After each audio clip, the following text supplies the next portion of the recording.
All right. Hello, everybody. Welcome. Thanks for your patience as we are coming live from Sacramento. And I know many of you, I don't even know where to look now. Many of you are coming to us also over online and through the streaming opportunities that we have here. So welcome to the July meeting of the task force that we have here. My name is Jennifer Eberline. I'm the regional forester for the Pacific Southwest region with the Forest Service.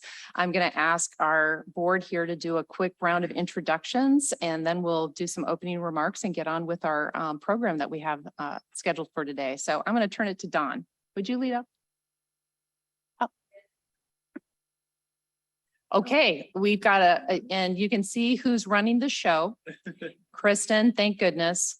Quick timeout. Make sure we got the Zoom on in case you didn't hear that, everyone. So hold tight. We're all learning here, folks. We're going to massage this as we go along. All right. Okay.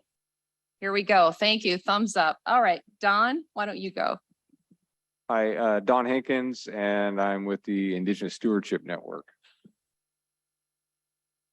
Katie Landau. I'm a special advisor for the Deputy Secretary for Water Policy at Kelly, PA. Good afternoon, everyone. I'm Richard Barheit. I'm the director of the Pacific Southwest Research Station at the Forest Service. Good afternoon, everyone. My name is Joe Tyler. I'm the director and fire chief at Cal Fire.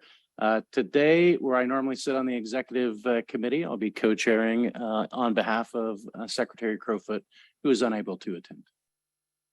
And Patrick Wright, director of the task force. Welcome.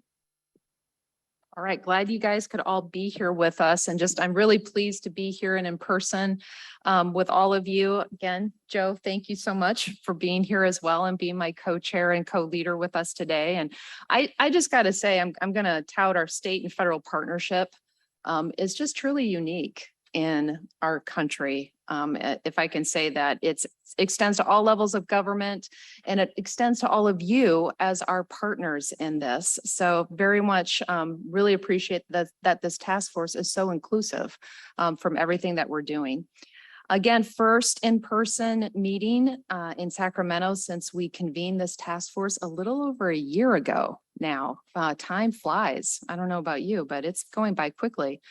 Just a reminder that these quarterly meetings are really our ability collectively to get updates on all of the work that goes on for the 3 months between our meetings. It's going to be a little bit of a higher level update, but if there's always an opportunity to do some deeper dives into data or information by going to our amazing website that we have set up. We will post things there. And of course, you can always reach out to the subcommittee team leaders as well, and they can connect you up also. So just trying to keep, not everybody attends these meetings every time. So I want to make sure we keep some of those lines in front of you and those themes that we have. We're trying to really keep everybody up to date on all of the great work that's happening. So it's great to be here with all of you in the room and online. I really want to extend a thank you to Sonoma County and to the North Coast Partnership for the May meeting in Santa Rosa. It was pretty spectacular.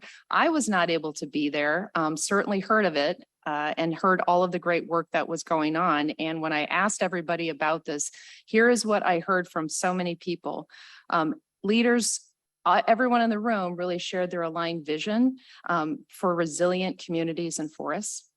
We saw how things can be accomplished with shared stewardship when we all collectively come together to address problems and challenges. We have an amazing power when we're able to do that. We heard about on the ground projects, the success stories, the accomplishments, the challenges, the conflict, the things sometimes that we don't always agree on, and the resolution that we can get when we actually get in a room together or online and start working on some of these collectively. Most importantly, we really heard about people that care about their land, care about their communities, care about their health, and how we can all come together and really work together to start resolving our issues. Where people live, work, and play is incredibly important to all of us, and that's this great state that we're all living in. We heard somber stories of wildfire and how devastating and a toll that it takes on us and all of our families and friends in our communities. From the opening resource fair to the field trips that we took, it was a successful event. So I just want to say thank you to Sonoma County. Thank you to the North Coast Partnership and to all of you that were participating in this as well. It was a great event. You've set a bar for us. So definitely going to be looking to how we can learn from that May meeting as we set up our in-person meetings and the future regional forums that we're going to have in the Sierras, in Southern California, and on the Central Coast coming in this year and next year. So looking quickly, just a quick glimpse of what we're going to do today. We're going to start off with Patrick Wright, who will provide a report on task force accomplishments and work in progress, including the reforestation strategy that we've been working on.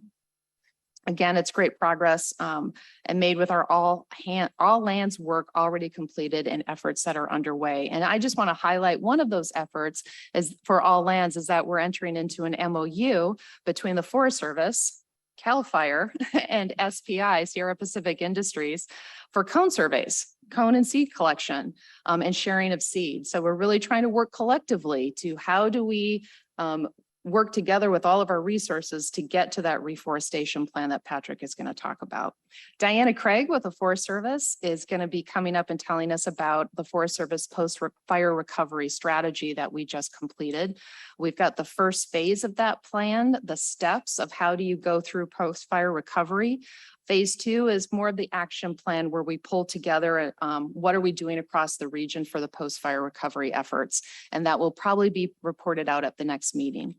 We're going to hear about our tracking system update from Alan Telhem, co-chair of the Monitoring and Assessment Group, and Dave Saw from the Climate and Wildfire Institute. And they're going to talk to us about the challenges to share and to analyze data between agency and entities across the state.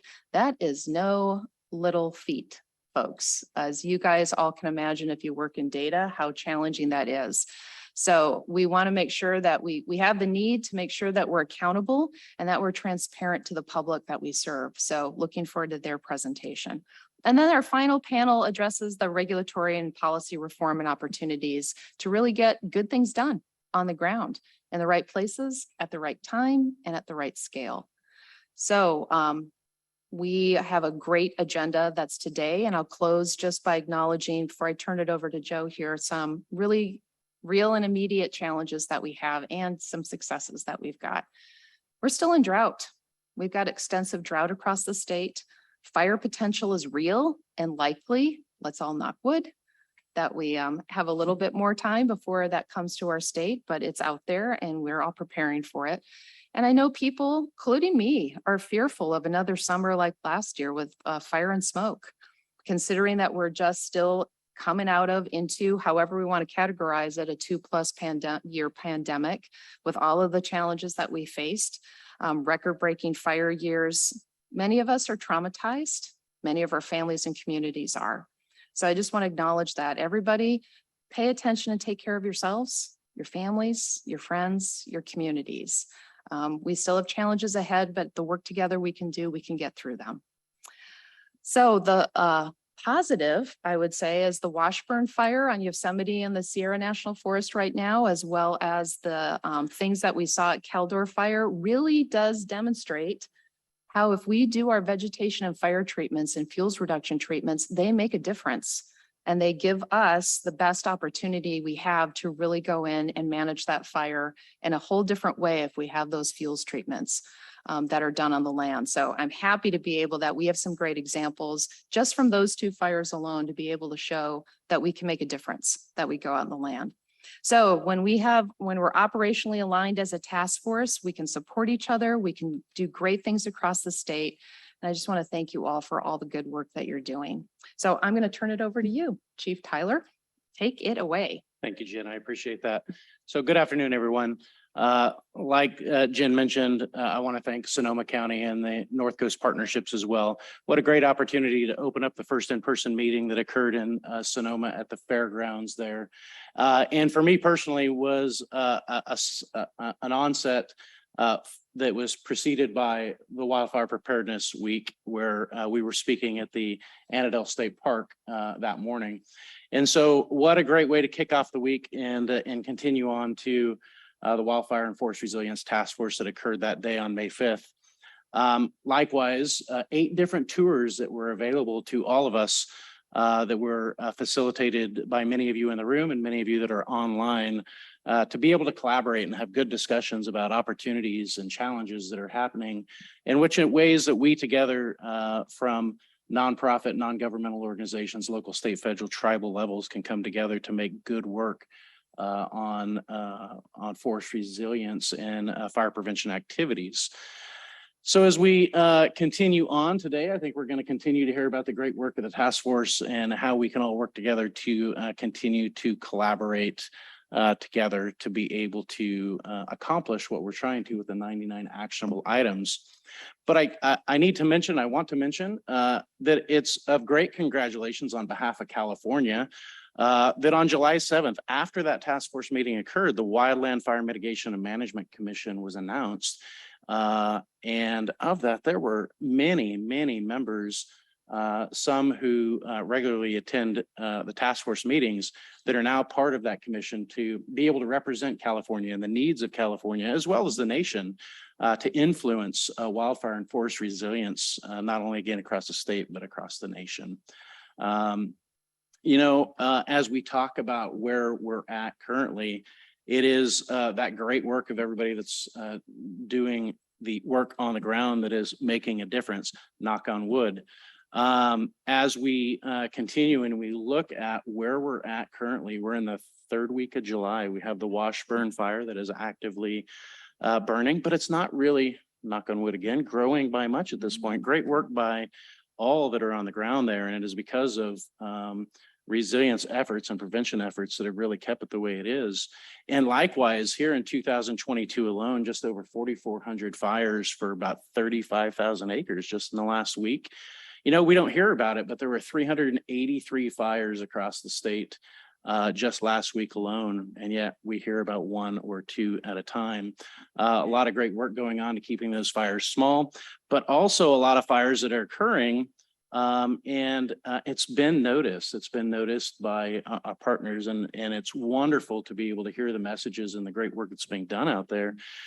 Whether in Mariposa County, the Agua fire was stopped at 421 acres, the Electra fire, 4,478 acres in Amador County, ran up against some of the good fuel break work that had been done and had previously been in the footprint of the 2015 Butte fire.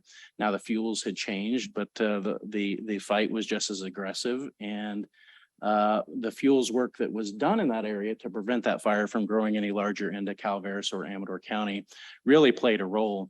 And so it has been great so far to see the prevention work paying off to be able to continue forward. Now, when we look continuing forward, while we're continuing to do all of that fuels work, we know that our seasons are getting longer, temperatures are hotter, and humidities are drier. And as Jen said, 100% of our state is currently sitting in some level of drought, with 47% of it in extreme and about 12% in exceptional. So we're right in the peak of the fire year right now. And as we look into the future, we still believe, looking in the north and south, that we'll have above average fire activity, but we can reduce that by the good work that we're doing together to try to make those efforts to make our lands more resilient. So with that, Jen, I'll turn it back to you. Great. Thanks so much, Joe. We are going to start our program then. So I'm going to turn it over to Patrick, who is going to lead us off on our first item and talk about the director's report. Patrick. Thank you. I'll just try to give a brief overview of some of the highlights since the last meeting. As Joe said, we continue to monitor and help move along the 99 actions that are in the action plan. I'm just going to hit a few highlights for folks that really want the in-depth information on what's going on, action by action, work group by work group. All that is on our website now. As we announced at the last meeting, it is finally up and running. We're still working out, issues with it. If folks have comments on how readable it is, other things you want to see, please let us know. We're also issuing a monthly newsletter and update that is intended to give you the top stories, but also enough details with links so that you've got one place you can go to read the latest on everything from grant programs to news articles, to latest scientific articles, to other agency announcements. So again, all that's brand new. So let us know what's working for you and what's not working for you as we move ahead. If we can flip to the next slide, I'll just run through a few of the major things. Of course, investments is where all the action is on the ground. Happy to see a handful of them by CAL FIRE. Literally tens of millions of dollars is flowing out while we at the task force are building these long-term strategies to get to 1 million acres. Tremendous amount of work is being done by CAL FIRE staff and other agency staff to get money into projects as we speak. So you see a list of them there. We also have a recent state budget announcement. It's not complete yet for this year, but the initial announcement was for an additional $670 million that'll be available next year. The second part of that package will be negotiated next month, but it's just a sign of how much support that this program has with the governor and the legislature. And of course, on the federal side, there are a variety of new funding sources that Congress has authorized over the last year. And that money soon, we hope and expect, will be flowing to the regions to some of these same projects. And we're very pleased to say too, that in the last year or two, we're really starting to jointly prioritize and fund projects. A fair amount of the CAL FIRE money, for instance, is flowing to projects on federal land, and we're doing a lot of cost sharing with local partners as well. So a really good story to tell. There's also a CNRA website specifically that also tracks the investments, where the money is going to what projects, et cetera. So you can look for that. Next slide. And then just a handful of highlights since the last meeting. CAL FIRE has really ramped up their efforts this last year. We had hoped when we issued the action plan a year ago that they would get to 100,000 acres treated or funded by 2025. Pleased to hear from them as recently as a couple of weeks ago that they've already exceeded that target. So we're just going to have to up the bar, Joe, as we move forward. But really pleased that the legislature, the governor has got the message that if we're going to ramp up, CAL FIRE is going to need to have more resources. That's happened, and those resources are resulting in a lot more projects happening. We've also got a lot going on the fire adapted community side. As you can see there, a set of new homeowner guide from CAL FIRE, a new Caltrans roadway strategy. I see Lisa out here. A lot's going on to try to give local governments and homeowners the tools they need for defensible space. Our partners at UC also just came out with a wonderful private landowner guide. If any of you have trouble understanding all the permutations and wrinkles that are involved in private landowners trying to do good work on their lands and how to navigate the system, it's a wonderful document that I can't recommend enough. It builds on some of the great work. CAL FIRE has also put out a similar document. I think the two of them together are really quite helpful. Looking ahead, again, more money is going to be flowing. We've got CAL FIRE money for workforce and business development. They've got, I think, about $7 million to allocate and have already received $40 to $50 million of applications. So it shows you what tremendous demand and interest there is out there for workforce. We hope to build on that, and hopefully they'll be getting additional funding as part of the next round of the budget. And again, with fire adapted communities, the Office of Planning and Research has been working for some time on a guide to help local governments plan the wide variety of programs, everything that integrates land use, housing, transportation, that's all fire related, into one document that helps influence general plans. So that is going to be out very soon, hopefully in the next month, which I think will be a really a nice tool. And then finally, the last bullet point, regional frameworks. The Department of Conservation is finalizing its guidance for allocating over $100 million in capacity building for collaboratives through the RFFC program. That's something that we never want to lose sight of. As somebody who's been a natural resource manager for 30 years and struggled with the fact that year in and year out, all we had was bond money for implementation, bond money for shovel-ready projects. To actually have $100 million for capacity building to develop that next generation of projects is just a wonderful resource to have. And I hope those of you who are out there are going to take advantage of that to the maximum extent possible. So great news there. And then, as Joe said on the next slide, there's a new national Wildfire Commission. You see some of the names there. Delighted to find that we've got 10 people from California alone on this national commission, and led by our own Jessica Morris from CNRA, together with a wide range of local, public, tribal, private, university people. It's just a great mix. So we hope that we're confident that California is going to be really served well as part of that commission. So we may even be able to figure out some way to connect our work with the commission and get some reports going both ways. Next slide. And then again, on the communications platform, most of this is brand new. We've got a brand new website that's up and running. Candidly, we're having some bugs in the sense that for many of, in particular, the agency people are running into lots of firewall issues. So if that's you, let us know. In particular, go on yourself, and if you can, add yourself to be a contact. Don't wait for something. If you wait, you may find it's in your junk mail. So again, as with a lot of things, we're just experimenting with this. So let us know if it's working for you, if it's not working for you. And we do have a communications work group that's made up of Forest Service, CAL FIRE, ARB, wide range of agencies that is now trying to take these tools and make them work in ways that effectively demonstrate, in particular, what's happening on the field. Very, very difficult in these meetings to give any sense, as you can imagine, as to all the hundreds of great projects that are happening on a day-to-day basis. So we're really trying to experiment with some ways to do that, whether it's videos, whether it's case studies, et cetera. So we'll be working with you and others as we move ahead to better demonstrate the incredible range of work that's happening out there. And then finally, our last slide is just the schedule. I want to remind you of where we are. We've got a meeting here, obviously, in July in Sacramento, where sort of the feature item is where we are with our interagency tracking system and the CalMapper state system. We're also going to have a panel on regulatory streamlining. Folks have done a tremendous amount of work over the last year to try to align the planning and regulatory work of the agencies.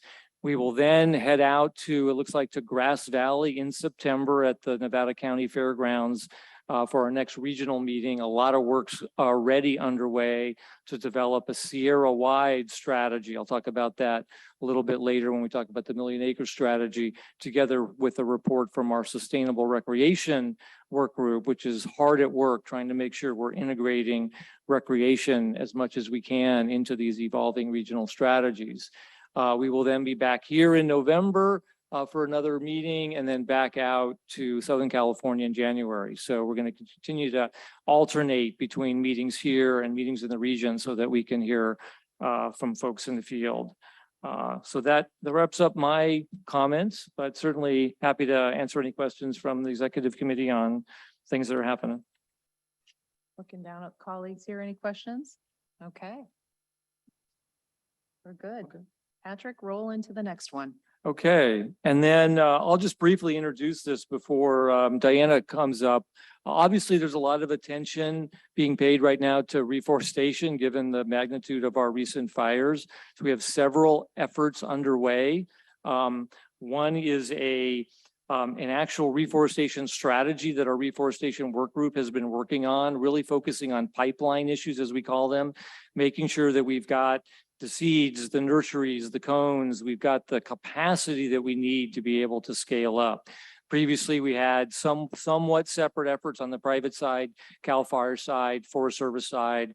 We're pooling all those resources together. As Jennifer said, there's also an MOU underway with SBI and some of the private folks to make sure that we're all contributing our resources to reforestation. We also have a private landowner strategy of which reforestation is a part. So that strategy is moving in tandem. We're going to make sure those are aligned and consistent. So those are moving together well. And then finally, I should note that a recent federal executive order that came out that was mostly related to old growth, but also had a large section in it on reforestation, actually directed as part of the executive order of the Departments of Ag and Interior to basically do what we're doing, to set targets for 2030, to address pipeline issues, to tell us what the restoration need and opportunity is. So hopefully we've already got a really good jump start towards meeting the terms of that executive order. So looking forward to working with our federal partners and state partners to get that going. And then finally, the Forest Service itself has been working on their own post-fire recovery plan. And so we thought we would invite Diana here to give us a flavor of how that's going. Okay, can everyone hear me okay? Hopefully the technology is working. Awesome. Thanks. Good afternoon, everyone. It's my pleasure to be here. I'm Diana Craig. I'm the director of our ecosystem management staff for the U.S. Forest Service's Pacific Southwest region. Work for Jen. So it's my pleasure to be able to give you a little update and particularly on what we've been developing, our Pacific Southwest region post-fire recovery plan, phase 1. I think Jen mentioned this and kind of alluded to some of this. So I just want to give an overview. Why don't we go, I guess we're on that perfect slides. Perfect. So this is our phase 1. We have completed the draft document and I want to walk you through it. We're working on getting it accessibility compliant. So we're going to be posting it when it's ready, but soon to be ready, and we'll make sure the link gets out on the website for the task force. This phase is really focused on the steps to post-fire recovery. And when you see it, it's really focused as a description of the steps and actions that the Pacific Southwest region takes when a fire happens after suppression activities are done. We found that a lot of our partners and even internal audiences weren't aware of all of these steps. There's quite a few of them. They're interrelated. And so we're finding that this is a very useful tool and a first step to getting actions done. So I'm going to go through that a little bit. It's planned to be, it's a living document. This is version 1.0. So we're going to improve it, get comments back from our internal Forest Service folks and any partners that have comments on it, and update it at least annually. So I'm going to go to the next slide. And of course, I can't see it. I can see it's a little tiny picture here. So this is the outline of the document, just so you know what to expect in it. Has a little bit of an introduction, a section on communication needs, and then acknowledges all the partnership and shared opportunity components of all of the actions I'm going to talk about in a minute, including the task force. We can't do this alone. We recognize that. And a lot of those actions have to be done on all lands, not just Forest Service lands approach. The meat of the document is an outline and description of the specific post-fire recovery components that we cover every time a fire happens and after suppression activities are done. I think everyone's aware of what we do in suppression. So these are the pieces I think that people are not clearly aware of, all the pieces that we do. This includes suppression repair, so repair of those fill breaks, fire breaks, the actions that had to happen during suppression. So that's getting those landscapes back in line so they're not there's not erosion issues, and we're getting those landscapes back to the natural and undesired conditions that we want out there. We also do burn area emergency rehab, what we call BEAR. Many of you may have heard that. That is our emergency response to fires. We get out there probably mostly before the fires are done, getting out there and making sure that we get those emergency responses in place so that if before water comes, before the wet season comes, we lock up those areas so there's not issues with sedimentation and other things. We also have a new, relatively new program called our BAR program, Burn Area Rehabilitation Program. And that allows us to do longer term, not just the emergency actions, but longer term replacement of facilities. We can do revegetation, reforestation, invasive species work beyond just the emergency needs, replacement of recreation sites and grazing allotment actions. Those the third action area that we talk about is rapid assessments and what we call our DTR 270 assessments. These are we have started rapid assessments. We started them in 2020 and really ramped it up in 2021. So as the fires are easing down, we pulled together an interdisciplinary team of folks to go out to those fire landscapes and really assess what happened, what the damages are, make recommendations for what next steps could be to restore the landscape. It's a really great tool, an opportunity for the local forest to understand what the needs are, what those opportunities are, and then they can start planning right away once they get through these more emergency near-term needs. We also have a more detailed assessment process called GTR 270 that is a deeper dive into what ecological restoration needs are needed on the ground. And that's a little bit longer term, a little bit deeper dive with more ecological input into the process. We're trying to link those two a little bit together so that we can easily slide from one to the other. Rapid assessments is really rapid. We're trying to get that done in a month or 2 months so that the forests have a really good idea of what needs to happen in the near term. The GTR 270, a little bit longer term look at what's needed out there. We also do a lot of hazard tree mitigation and removal that happens almost from day one, and especially in these large fire situations, we hit it the ground running. We get those trees off the ground for not only for fire protection, but our protection of our communities, making sure that those roads that people are using and that have to use that we cannot close are safe for their actions. So that's something that starts even as the fires are being suppressed. Once they've moved through an area, and we're continuing to do that work now. So that's described in this document as well. We work on hazardous materials mitigation, those burned facilities, burned buildings and structures that are potentially have hazardous waste associated with them. We work with our partners at the state to do some of that work. That's also described in the document. And lastly, we tried to take a general discussion of the larger landscape restoration needs. All the sections that I just described are really those short-term needs we need to do soon after the fire is suppressed. Longer term restoration includes reforestation, like Patrick just mentioned, vegetation management, revegetation in general, watershed restoration, some longer term infrastructure repair. And that's a big suite of things that's oftentimes informed by those rapid assessments and those GTR 270 assessments I mentioned earlier. So we've talked about all of those sections in the document, described what we do, kind of so when you see this and our internal employees see it, they understand all of these pieces and all that we do there. We also hope to use this out-year versions of the document to summarize our accomplishments in each of these areas. I want to, let's go to the next slide. And I'm just, the message here is that there's all these different components and they're not sequential. They happen at the same time, overlapping, and they inform each other. What you do in one step actually influences what happens in another step. So that's also very useful for folks to know that. So that's a great graphic to look at from a time perspective. I'll just end with I mentioned we're going to get this document up and posted. And so you'll see that soon in the website, the task force website coming to you soon once we get that 5-way compliance done, the accessibility compliance done. I did want to mention, and Jen alluded to this, Phase 2 is really taking a next deeper dive on an action plan for what we're doing in these areas. And I want to say that these things I just described happen all the time, have happened for years on fires.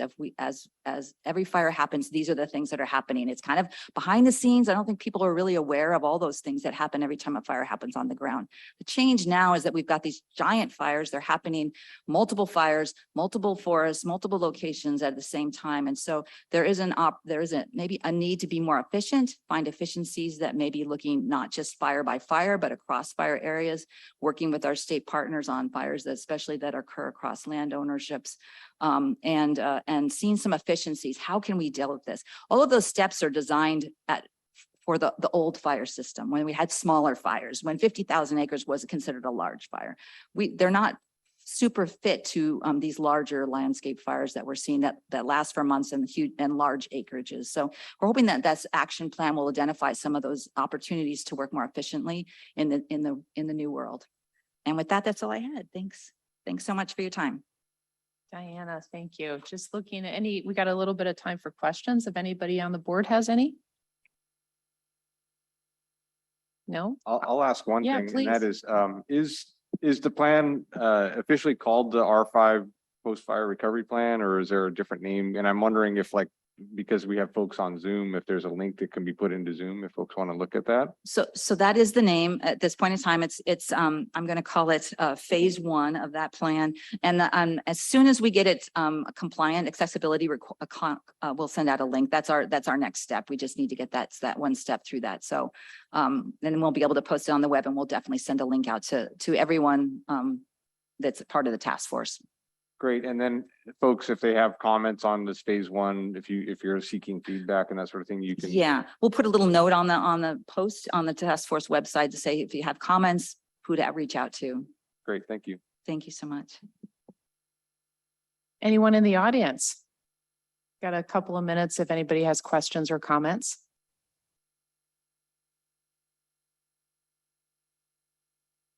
All right, I don't see any. And Diana, so I just will add my thoughts to it. I really appreciate this work because I'll say it, this is sometimes a maze that we all have to go through, and being able to see it spatially, visually, and there's some time parts of this as well, that it's very helpful to be able to show that for employees, for our publics and communities, so they can kind of see, okay, where are you guys at and what phase are you in and how do those link up? As Diana had said, this has been going on for decades. We've had these programs, except our burned area rehabilitation program is more of our brand new one. But we've done this emergency work and it's all been behind the scenes. Or it hasn't been as highlighted as much because we haven't, we certainly have had issues and problems and definitely had impacts from previous fires. As Diana had said, it's just we're in a different change condition with the level and extent and devastation of some of our fires. So the post-fire recovery certainly has always been important, and it is growing in importance. So I really appreciate the work that's gone into this. So everybody in this room and out there knows, at least on the federal response side of this, that's our action plan. That's our strategy that we're using with the tools and the authorities that we have. It also lets us identify what skills we need at certain times and where do we go across the country and the federal workforce, as well as our state partners. If we need somebody for BEAR, here's where that's at, and they know what that means. If BAR comes, and I'm using all the acronyms, guys, because I'm a Fed. So it's in my blood. But if we need all of those, it lets us be able to go out and solicit help and input from people, and you can see where that's at in the whole process. So thank you, Diana, and your team for really getting that out for at least the federal response, the Forest Service response side to that too. So appreciate that. Yeah, go ahead, Richard. Thanks, Jen. Yeah, thanks, Diana. I really appreciate the briefing. I'm wondering, as you kind of documented all these steps here, did you see any gaps in those? Did they integrate fairly well together? Are there any things that kind of need to be done here that were a little harder to capture? That's a really good question. And I think there hasn't been a lot of integration, and there could be more integration. So each different disciplines, different people take leads on different parts of those steps. So there is a great opportunity to integrate more. And I think the biggest need right now is all of these steps now, we need almost the same people to do many of them at the same time over these huge landscapes, which is, we've never had to do that before, and trying to find a solution for how do you get the people you need to do all these steps, given that you've got all these fires burning at the same time, and the geographic scope is huge. So that's probably the biggest challenge I think we saw. And yeah. Makes sense. Scalability, like everything else we're working, it seems. Yeah. Yeah. Okay. Thank you. Great. Awesome. Thank you. Okay, I'm live now. Thank you. I'm figuring this out, guys. Bear with me. Thank you. Okay, thanks so much, Diana. And we will go on to our next item is the Million Acre Strategy, and I'll turn it over to Patrick. Yeah, thanks. Back to me. So what I'm going to try to do, we're going to do a sort of a 3-part presentation here. I'm going to try to give the big picture on some of the key elements of our evolving what we're calling our million acre strategy or roadmap to 1 million acres. That'll be followed by, the real baseline information that's being put together right now through our interagency tracking system that helps answer how far are we towards that target and beyond. And then finally, we're going to hear from CAL FIRE about their new dashboard for their CalMapper system that really zeroes in more specifically in a very interesting user-friendly way to try to keep track of where the projects are across the state.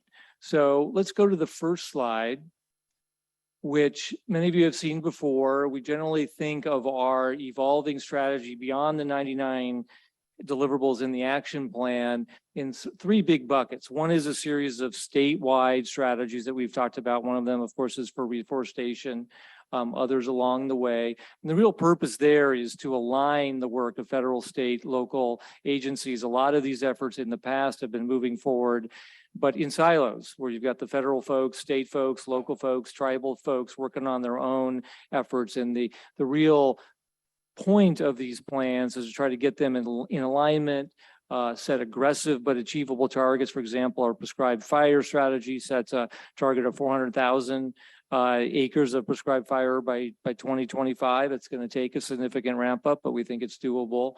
And then finally, deal with some of the statewide barriers, liability issues, permit issues, logistical issues, et cetera. So the point of the statewide strategies is not to get into the detail of prioritizing projects, but really from a statewide perspective, try to make sure the various agencies are aligned. So that part of the process is going really well. And today you'll hear from our regulatory group about how they're trying to get themselves aligned, which is a key part of that.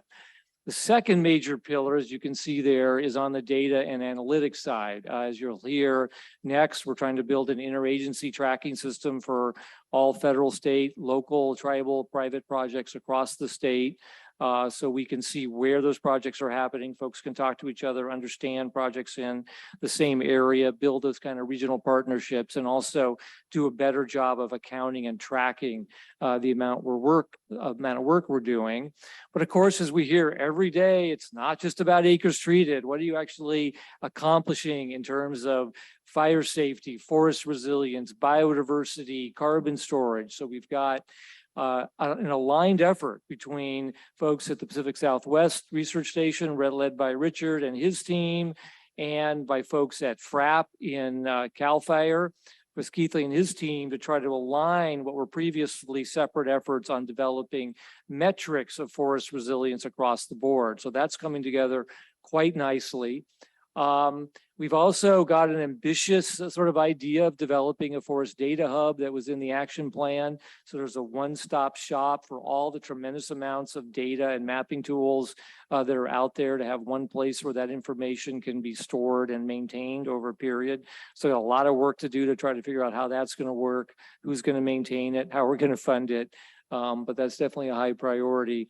And then finally, as part of that, we're going to begin, I'll talk about this in a second, actually starting to develop some million-acre strategies that vary by region, vary by activity, building upon the other data and analytics work, building upon the great work in the regions of the collaboratives and others. So that's the second tier. And then the third tier, of course, is going regional. And we've got a series of regional forums that are up and running in each of the 4 major regions of the state. In fact, the Southern California region is hosting their first major forum next week.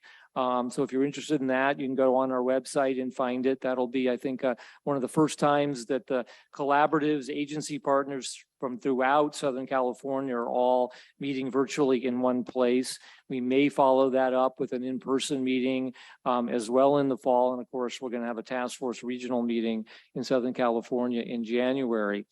We've also asked our science advisory panel, as we go into each of these regional meetings, to prepare what we're calling a regional profile, which really gets at, in one place again, the key issues, opportunities, threats in each of our 4 regions. They vary differently, of course. And so we definitely want to have some solid snapshots of what's happening in each region that can serve as sort of an umbrella over what we're calling regional resource kits. What we hear from collaboratives all over the state is they're trying to get up and running, but where do they find the money to do assessments of their landscape? What metrics should they use? You know, who should they be partnering with? So what we're going to try to do is help jumpstart that process with a set of regional resource kits that I'll come back to in a second to help that process move along. And then at the tail end of that, of course, it's all about money and getting work done on the ground. And so we're going to build on the analytics work and the science work to launch a new landscape investment program where for the first time, I think we're going to really try to actively jointly prioritize projects in each region and jointly fund them. So that'll be a major step up for the task force in our efforts to try to align state, federal, and local funding. So that gives you the broadest of overviews. And then our next slide gives you a lot of the same information, but is just in a calendar form. The prescribed fire plan, as you know, is already out. We've got planning and permitting today on the agenda to hear how that process is going. The reforestation and private landowner plans we hope will be issued next month once we get the appropriate level of executive and stakeholder review of that. We're going to hear from our recreation work group at the September meeting in the Sierra Nevada about all the great work they're doing to align recreation work with some of the work of the collaboratives and forest health work. And then when we're back here in November, we're going to hear from our workforce development team on the assessments they've done, the recommendations they have. So again, big agenda in terms of these statewide strategies to get us in alignment in each of those major topic areas. Already talked about the data and analytics stuff that's underway. It's up there as ongoing because all that's going to continue to proceed over the next several months as we move forward. And then again, with our regional frameworks, we're going to go regional at each quarterly meeting, every other meeting out in the region, so we can hear directly from our regional leaders on their key issues and opportunities and arrive with some more information from the data sets that we have to help accelerate the efforts throughout the state. So our next slide is just a little bit of a deeper dive into how we're going to try to approach things, starting with the Sierra Nevada meeting in September. It's an ambitious package, but we think we've got the firepower to pull it off. We'll start with a regional profile of the Sierra Nevada. Again, talking about key issues, opportunities. We're doing a stakeholder survey right now. So we're hearing from everybody. It's not going to just be Sacramento folks identifying the key issues, but really taking information from the bottom up to describe what's going on throughout the Sierra. Again, I talked about these resource kits. We're going to try to pull together by the time of the meeting a common set of pillars of resilience. Many of you have seen these coming out of the Tahoe Central Sierra Initiative, 10 pillars that cover everything from forest resilience to air quality, water quality, biodiversity, water, et cetera. And then a set of metrics that we can use, a common set of metrics that defines and measures how well we're achieving those 10 pillars, and then use that information at the meeting to run through a comprehensive first time ever assessment of the health of the Sierra based on those metrics. So we'll have a series of heat maps. Some of you have seen these before, but we'll look at how we're doing with respect to forest health, water, biodiversity throughout the Sierra. This is a well-known tried and true approach to sort of use these types of heat maps. That's usually where the analysis stops. And we say, okay, based on those scientifically derived maps, those are our priority areas. But we're going to take another step and say, okay, that's great. That's where the scientists are telling us the hotspots are, the priority areas, but where are we actually doing work? So what we're going to do is we're going to pair that with our inventory of recently completed and planned projects throughout the Sierra to see if we've got a disconnect, to see where the gaps are. We may find we've got really high priority areas, but there's no collaborative there. Or maybe we've got a great mismatch. We've got work being done in all the areas that are important. We don't know. It's going to be really fascinating to see how the work that's ongoing matches up where our scientists tell us the areas that are most in need. So we're going to try to lay that out And then even a further step is to try to look at where the collaboratives are, where the wood infrastructure is. We know setting priorities and investing isn't just a matter of hitting scientifically driven priorities. That's a big part of it, but we also have to have the capacity. So our hope is to lay out where are we scientifically with respect to the condition of the Sierra and where are we capacity wise both. And then that, our hope, if we can lay all that out, really frees up the regional partnerships to be laser focused on getting pipelines of projects done and priority plans done. They won't have to figure out, how do I find the money and take a couple years to figure out what the condition of my area is? What metrics should I use? We will come to them saying, here's a standard set Sierra-wide that you can use that'll jumpstart your effort. We're not going to set your priorities for you.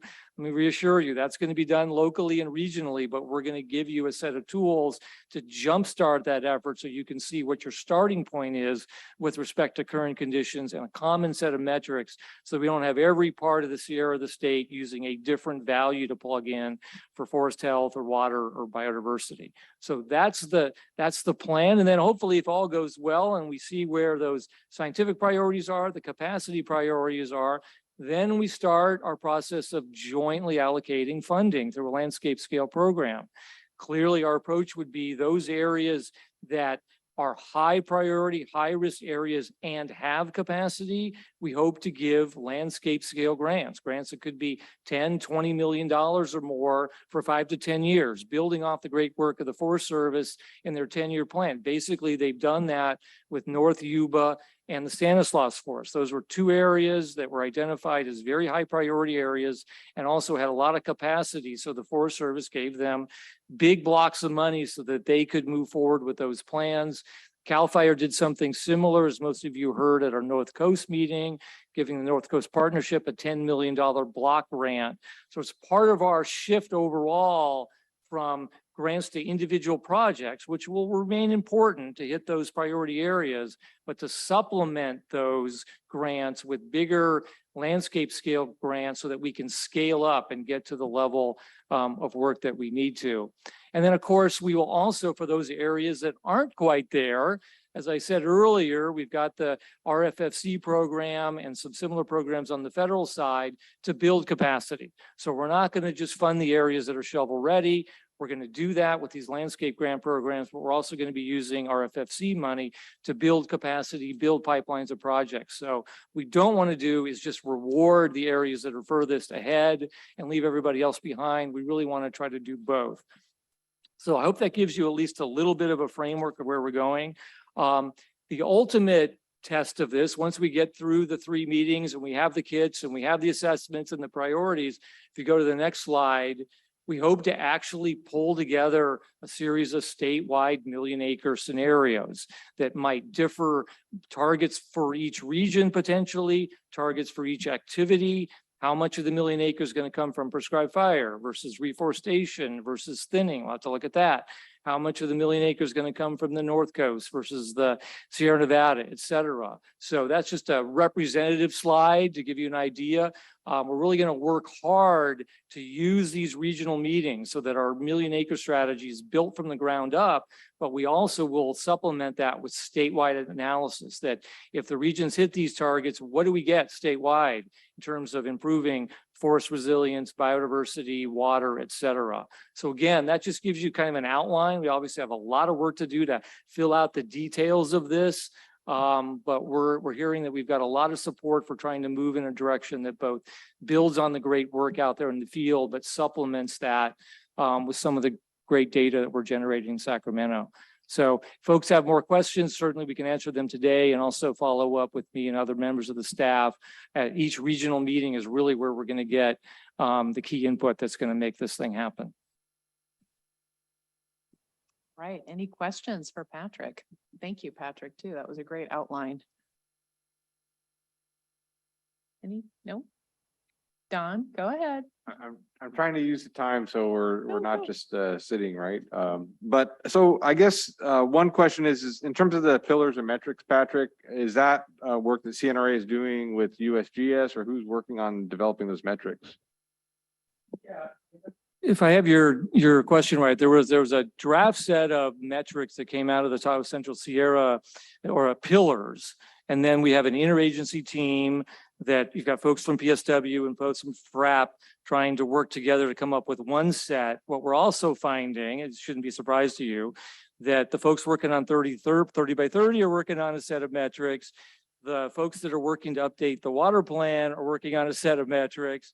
The climate folks in the state are going to be working on a set of metrics. So we've just started to have some conversations about, we're never going to have one set that's going to cover everything, but we might be able to have a core set that everybody draws from. So in our case, let's take biodiversity and 30 by 30. We could have 3 or 4 biodiversity metrics. If folks want a deeper dive into 40 or 50 metrics, go to 30 by 30. We talked to DWR just yesterday. They've got 50 metrics just on water quality, watershed health, water supply. Great, give us 3 or 4. We'll use those. People want a deeper dive, go to the water plan. So what we're thinking is can we work with our partners, particularly in natural resources, to come up with some core metrics that everybody can use, but if they want a deeper dive, they can go to the relevant state and federal strategy. Again, this is all just conceptual. We're just beginning these conversations, but I would certainly like to avoid every agency coming up with their own metrics and just having it be chaos. On the other hand, trying to get everybody on the same page is probably not going to happen either. So we're going to try to maybe work on a hybrid, see if that works.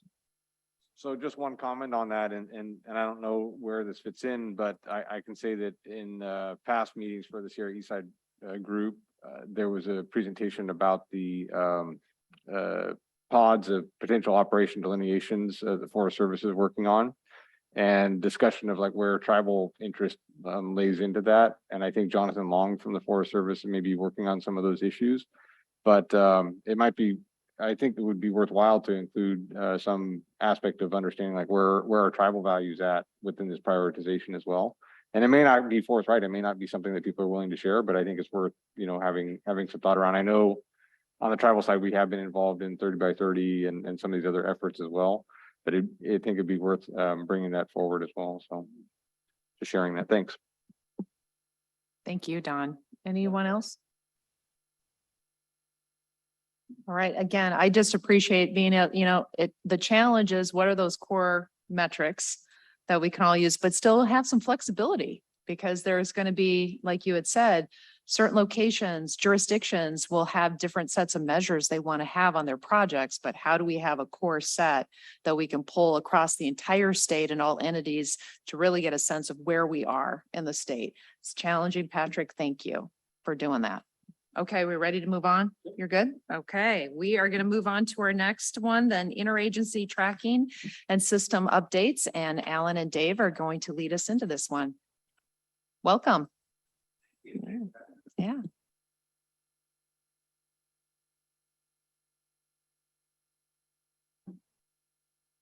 All right, can we pull up the slides, please? We're in all the places, Dave.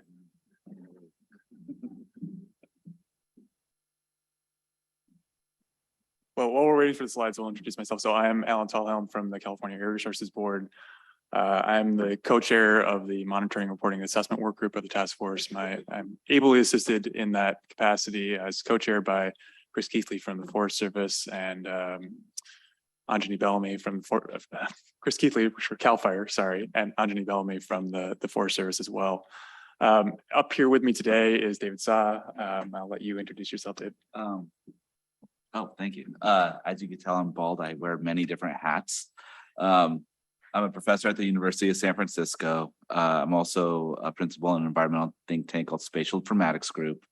And for this project and program, I'm also part of the Climate and Wildfire Institute, which is a boundary organization that's helping the task force meet some of this capacity needs. And so we had a chance to collaborate on this effort. Great, thanks. So with that, I'll step into first, what are some of the goals of the tracking system? And as it says up there on the screen, our first goal is really to track progress across the state, the federal government, local governments, and the tribes in terms of how we are doing in achieving our state objectives. And obviously, as a task force, the first part of that is the Million Acre Strategy and trying to assess where we are in our progress toward that. Obviously, a big part of that is just assembling the data from those different sources. I'm using the word assemble very thoughtfully. You know, some people have described this as aligning or integrating. It is not that. You know, we as a state and as a task force, we can't go out and change the federal reporting systems that are used nationally that are, you know, there's one system that's used by the Forest Service, another system that's used by various Department of Interior agencies. We are assembling those data and trying to put them in the same language. Yeah, and obviously the next step is to provide metrics and data resources that people can use to sort of move beyond just acres treated in terms of assessing our progress.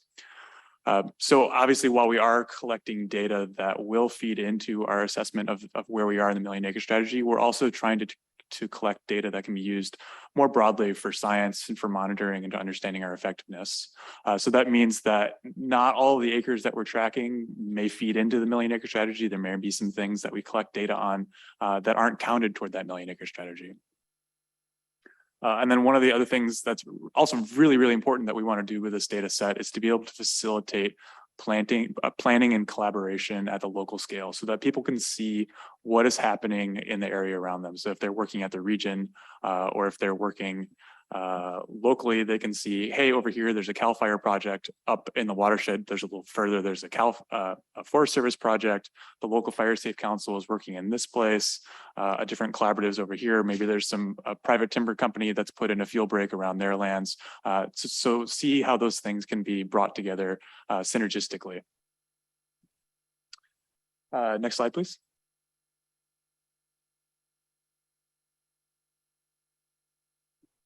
There we are. So here's a summary of our framework. It talks about how we've set up our database. So you can see, looking at that diagram, at the broadest scale, we're tracking projects. So this could be something that happens at a watershed scale. So maybe the Forest Service has decided to set up a project in a particular watershed.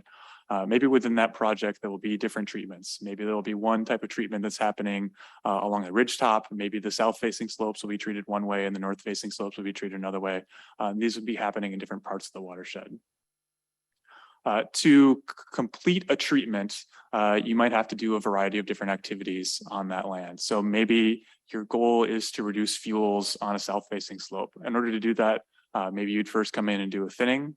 Maybe next you'd come and pile the residues, the logs, the small diameter trees that you've removed. Maybe you then come in and burn those piles. And then maybe down the line, you'd come and do a broadcast burn. We want to track each one of those different steps because we recognize that each one of those steps takes funding, it takes resources, it takes money to be able to do that stuff.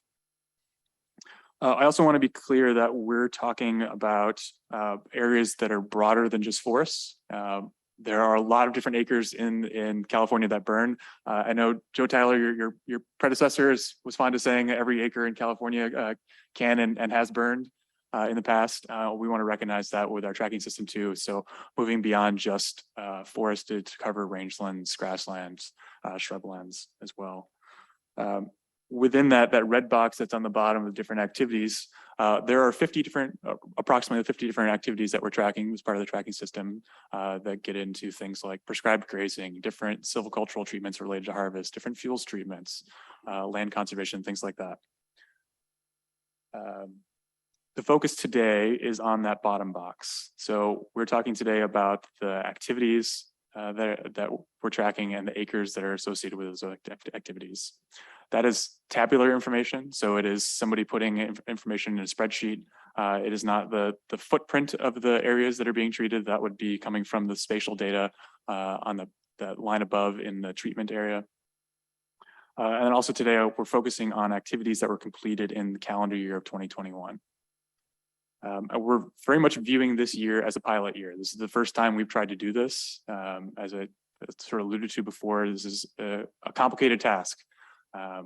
So we're doing our best, and we're definitely discovering gaps. We're understanding what the issues are as we move forward. Next slide, please. There are major challenges to doing this. To give you an example, at the most fundamental level, the state and the federal government use different fiscal years. you know, fiscal year is an important deadline for tying up reporting and showing what your achievements are. So it makes it very hard to get a sense of what is happening at any one particular time and what has been achieved in a particular time, because we just don't use the same systems in a variety of different ways. The Forest Service has very detailed reporting system in their FACS database and the enterprise data warehouse. Wildfire has a very very detailed database that they'll be talking about later today in their CalMapper system. There's also data systems for the Department of Interior, Bureau of Land Management, NPS, and other systems that exist in the state as well.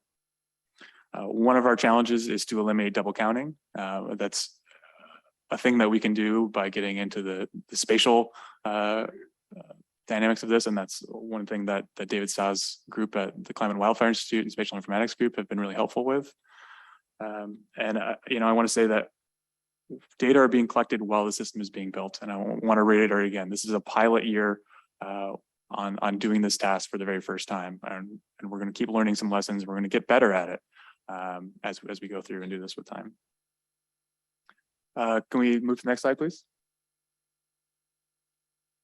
So here are some of the data sources that we're working with. So we have a variety of data sources from the U.S. Forest Service FACS Enterprise Data Warehouse.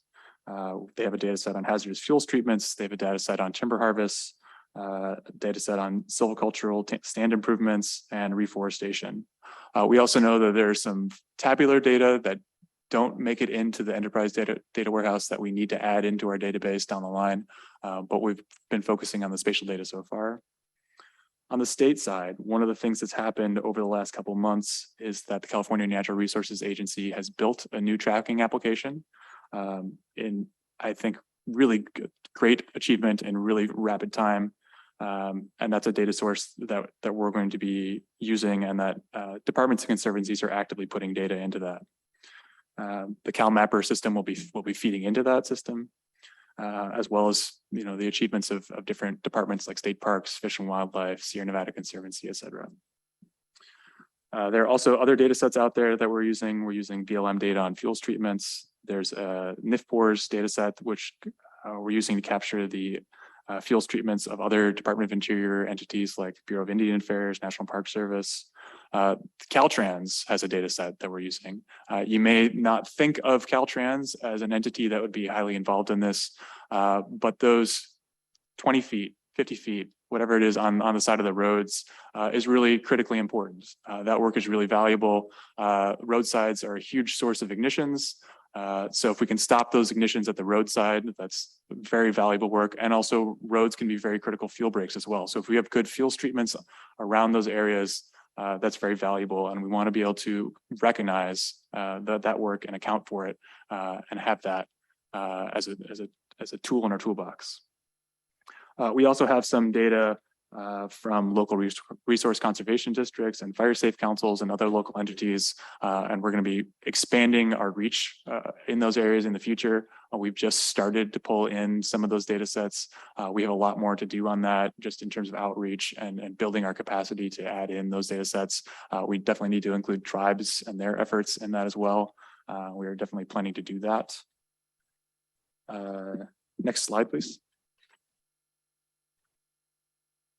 So I want to go a little bit into what acres count toward different state and federal goals. So on the left side, left column here, you can see some of the summary categories we have for all of the different 50 something activities that we're tracking as part of this tracking system.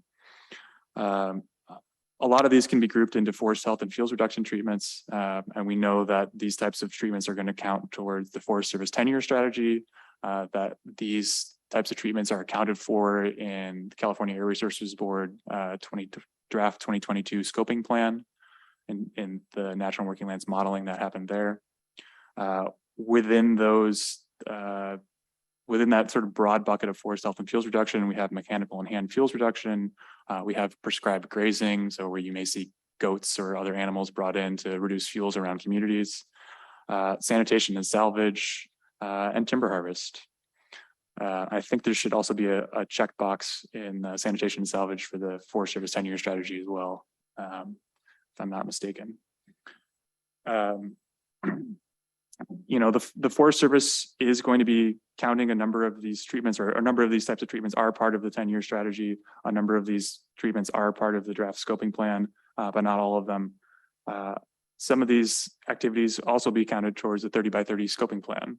We're tracking land conservation as part of this. Land conservation was an explicit goal of the Forest Carbon Plan back in 2018. So that is part of our tracking system, even though you may not think of it as a wildfire and forest resilience activity.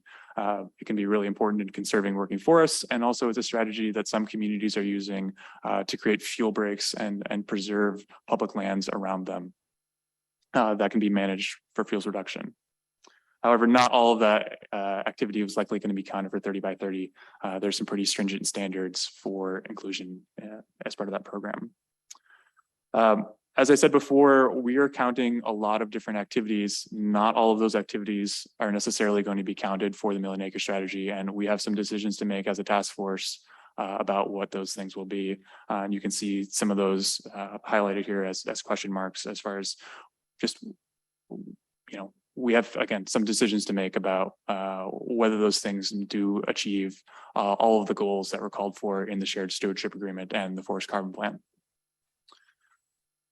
Next slide, please. So just, this is the progress update slide, and I'll say that 2021 is a pilot year for data collection and assembly. One of our key findings so far for the 2021 calendar year is that between the Forest Service, the Department of Interior fuels reduction work that we have accounted for, and the CAL FIRE fuels reduction work that we'll hear about later, and CalMapper, we've treated at least 420,000 acres in 2021. Now, we know that we have some data gaps, and so that this number is likely to get larger. We know, for instance, that we have not accounted for any private timber harvest. We know that the data that we have from CAL FIRE is on fuels reduction work, and it doesn't capture all the great work they're doing in land conservation, reforestation, other forest health activities. So the CAL FIRE number is going to grow. You know, we know that the Department of Interior, the number that we have, is mostly focused on fuels reduction. So there's more work that's out there that's happening on the ground. We feel confident that we're at least 420,000 acres, but it's just a matter of us bringing those data sets into the system and doing the hard work of translating between numbers that the Forest Service has, the Department of Interior has, all these different state entities, and pulling all those data together. I should also note that we are also tracking wildfire acres as part of this. Not all wildfires are high severity events. There can be some really positive outcomes, but also wildfires change the need for different treatments. And a wildfire may come through, and where you were going to put a fuels treatment, now maybe you have a reforestation need for that particular spot because it was high severity. Or maybe you had a low severity burn and you no longer need to do a fuel treatment or the same fuel treatment, and you can follow up with a light broadcast burn in 5 years instead of having to do heavy commercial thin in that particular area. So it's definitely part of our thought process. Next slide, please.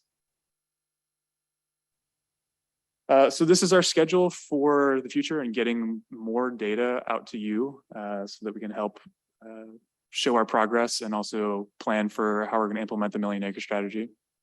On September 27th, we're hoping to have a good synopsis of all of the data that's happening in the Sierra Nevada region so that we can support the planning efforts in that region.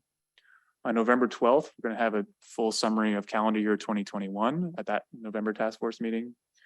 And in March of 2023, we're going to have our first annual report on calendar year 2022 activities. And then we're expecting quarterly updates thereafter of the acre treated number. At the bottom of the screen here, it lists some planned deliverables. So we have a document right now on the task force website that is the framework for our tracking system. We want to provide an update to that. That's just informed by the lessons that we've learned over the last couple of months of pulling all these data together. We want to be very explicit and transparent about how we're crosswalking the data into this shared system. So having a document that shows what exactly we did with the Forest Service data and what exactly we did with the CAL FIRE data to sort of make them speak the same language.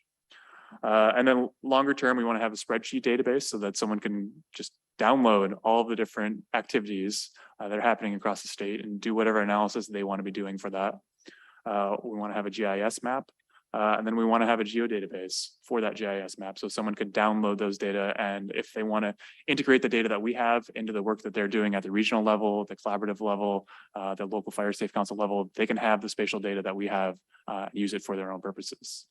That's where we want to go with this tracking system. That's all that I have. I don't know if Dave, you want to add anything? I kind of feel a little useless here. You said everything. No, You're certainly not useless. Dave's, as I said before, Dave's group has been really critical in making this work happen from a technical side. I do want to say there's a couple of things that I've learned through this exercise is and it's never really broadcasted. The level of collaboration between the state agencies and the state and the federal agencies, you say it up there, but seeing it in action is something that's actually breathtaking. And I don't think the general public knows that or sees that. And so getting behind the current and actually observing it and being part of it was actually astounding. That's one thing I want to say. The second thing that was really surprising, and you see these big PR press releases and that, the state's not doing enough. There's not enough acreage treated here and there. It's reporting. It's the way that the systems are set up and the level of activity that's actually completed. The exercise of getting that information out and broadcasted seems to be the major challenge. In addition to the fact that resources are being mobilized. So the faster we can figure out how to operationalize some of these information products, I think it's going to be easier to highlight some of the successes that are currently being achieved in a way where you don't have that strange lag in information flow. Those are my two learnings in the past few months. Any questions about the databases? So board, any questions that you guys have? Go Don, yeah. Try to ask questions for everybody today. So one, and I can't remember which slide it was, but the current data sources, one gap maybe that I thought, and maybe you have an answer for it, is utilities. Like there's a lot of work. Of course, there's problems in some of their databases. I recognize this too as a landowner, but is there an intent to maybe pull in some of the work that utilities are doing as part of this as well? Yeah, we've had some meetings with CNRA's Office of Energy Infrastructure Safety, if I can get the name right. They have a fantastic, very detailed database on all the work that the utilities have done. We did not prioritize it for pulling it into the database for this meeting. We do plan to integrate it in the future. The reason that we didn't pull it in now is that it's very, very detailed, and a lot of the information that's in there is individual trees that have been removed. So that is the level of detail that's in that database that the utilities are providing. We want to get to that at some point, but we were really focused, at least for today, on things that we could count in acres. And Don, if you look at the pilot itself, you're trying to layer information systems together that are long-term operational. So if we can get the federal systems and the state systems to align and integrate with a consistent data model, working with all the different private entities. The utilities are one, but you have all these regional and local institutions that are doing their own sort of things. You could end up sending up a template that's already fed into the state and federal template. Yeah, and I appreciate you mentioning the template, because that was the other question I had is, is there a template that you're envisioning for private and tribal? I saw that as kind of the future need, and it'd be kind of great to work on developing that if it's in need still. That's the goal. So the goal is really, we're never going to be able to change enterprise systems. So the fax is always going to stay fax. There's nothing we could do to change that.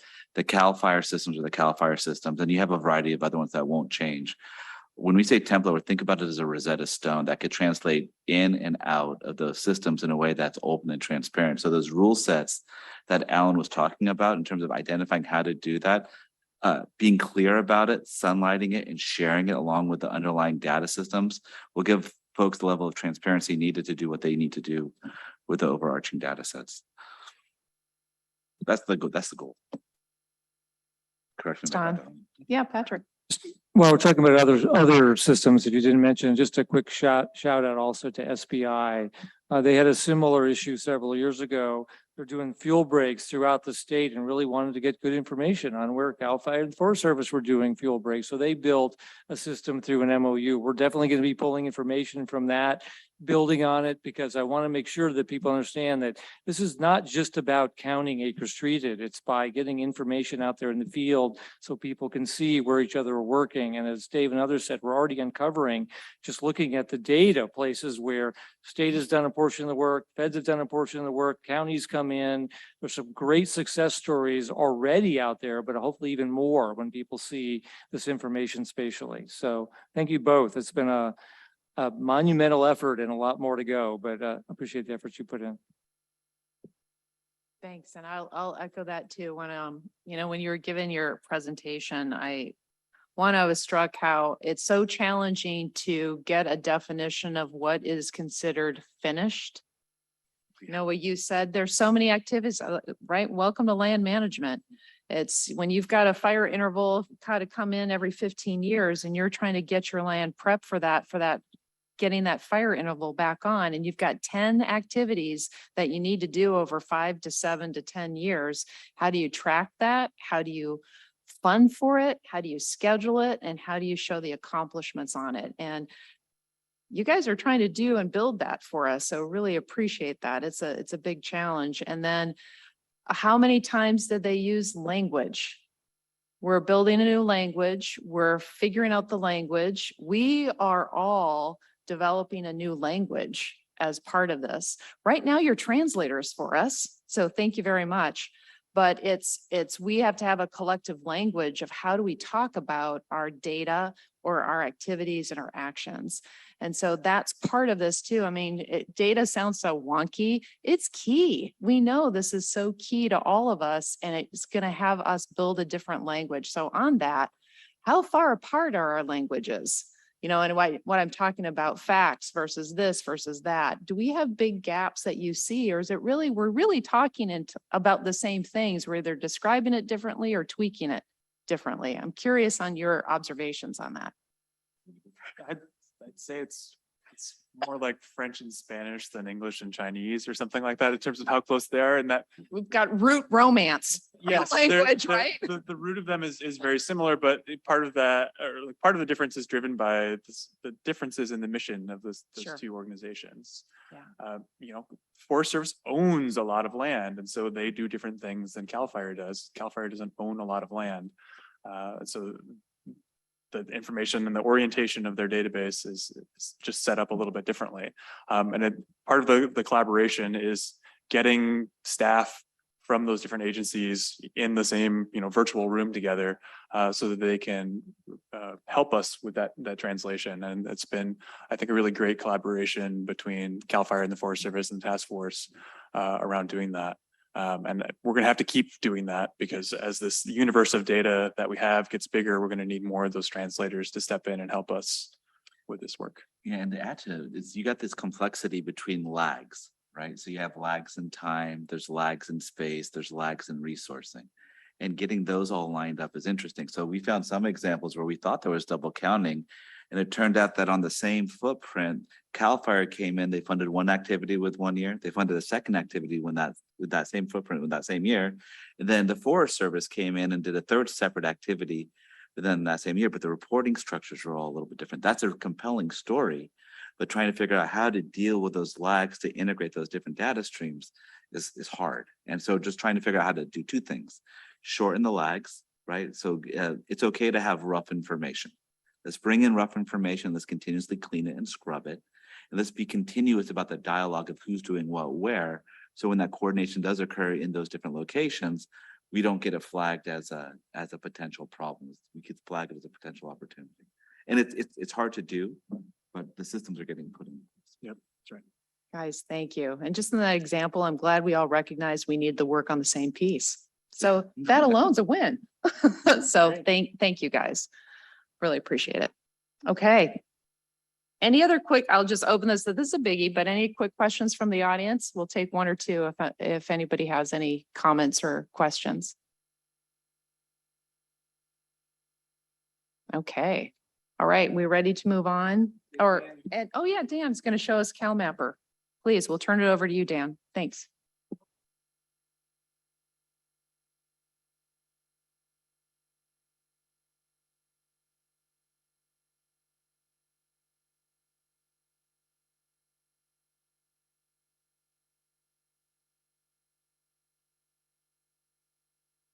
10 years, we've continued to increase the pace and scale of our efforts, both in fire prevention and forest health activities as an overall key strategy when it comes to California's wildfire. And so today I'm going to preview a system that we have been working quite a bit, and specifically as we hopefully get the technology to work to connect to this monitor to give you a sneak peek of an interactive viewer that you, the public, and our other stakeholders will have access to actually see not just the tabular data that was discussed as far as fuels reduction work, but also that geospatial. You'll have the ability to look in your backyard to see where is work being done. And as was mentioned, this is a phased in approach.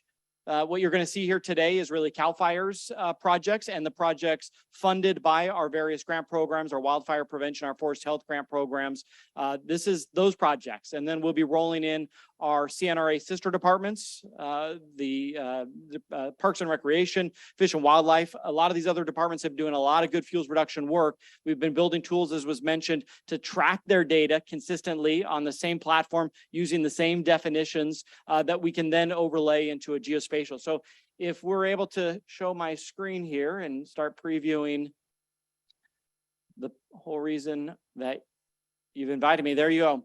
So on the screen here is our fuels reduction project viewer. And this does come from our database, the CalMapper system. CalMapper is really the tracking system that we use internally. I wanted to show real quick, though, this bar chart. And this really goes to showing the pace and scale we as a department have focused internally on. Again, work performed by our crews, and then more recently, work funded through our grant programs with the cooperation and the close coordination with our grantees. But you can see a significant scale up in activity. And again, this is just showing you, and when I move to the viewer, about a 10-year period.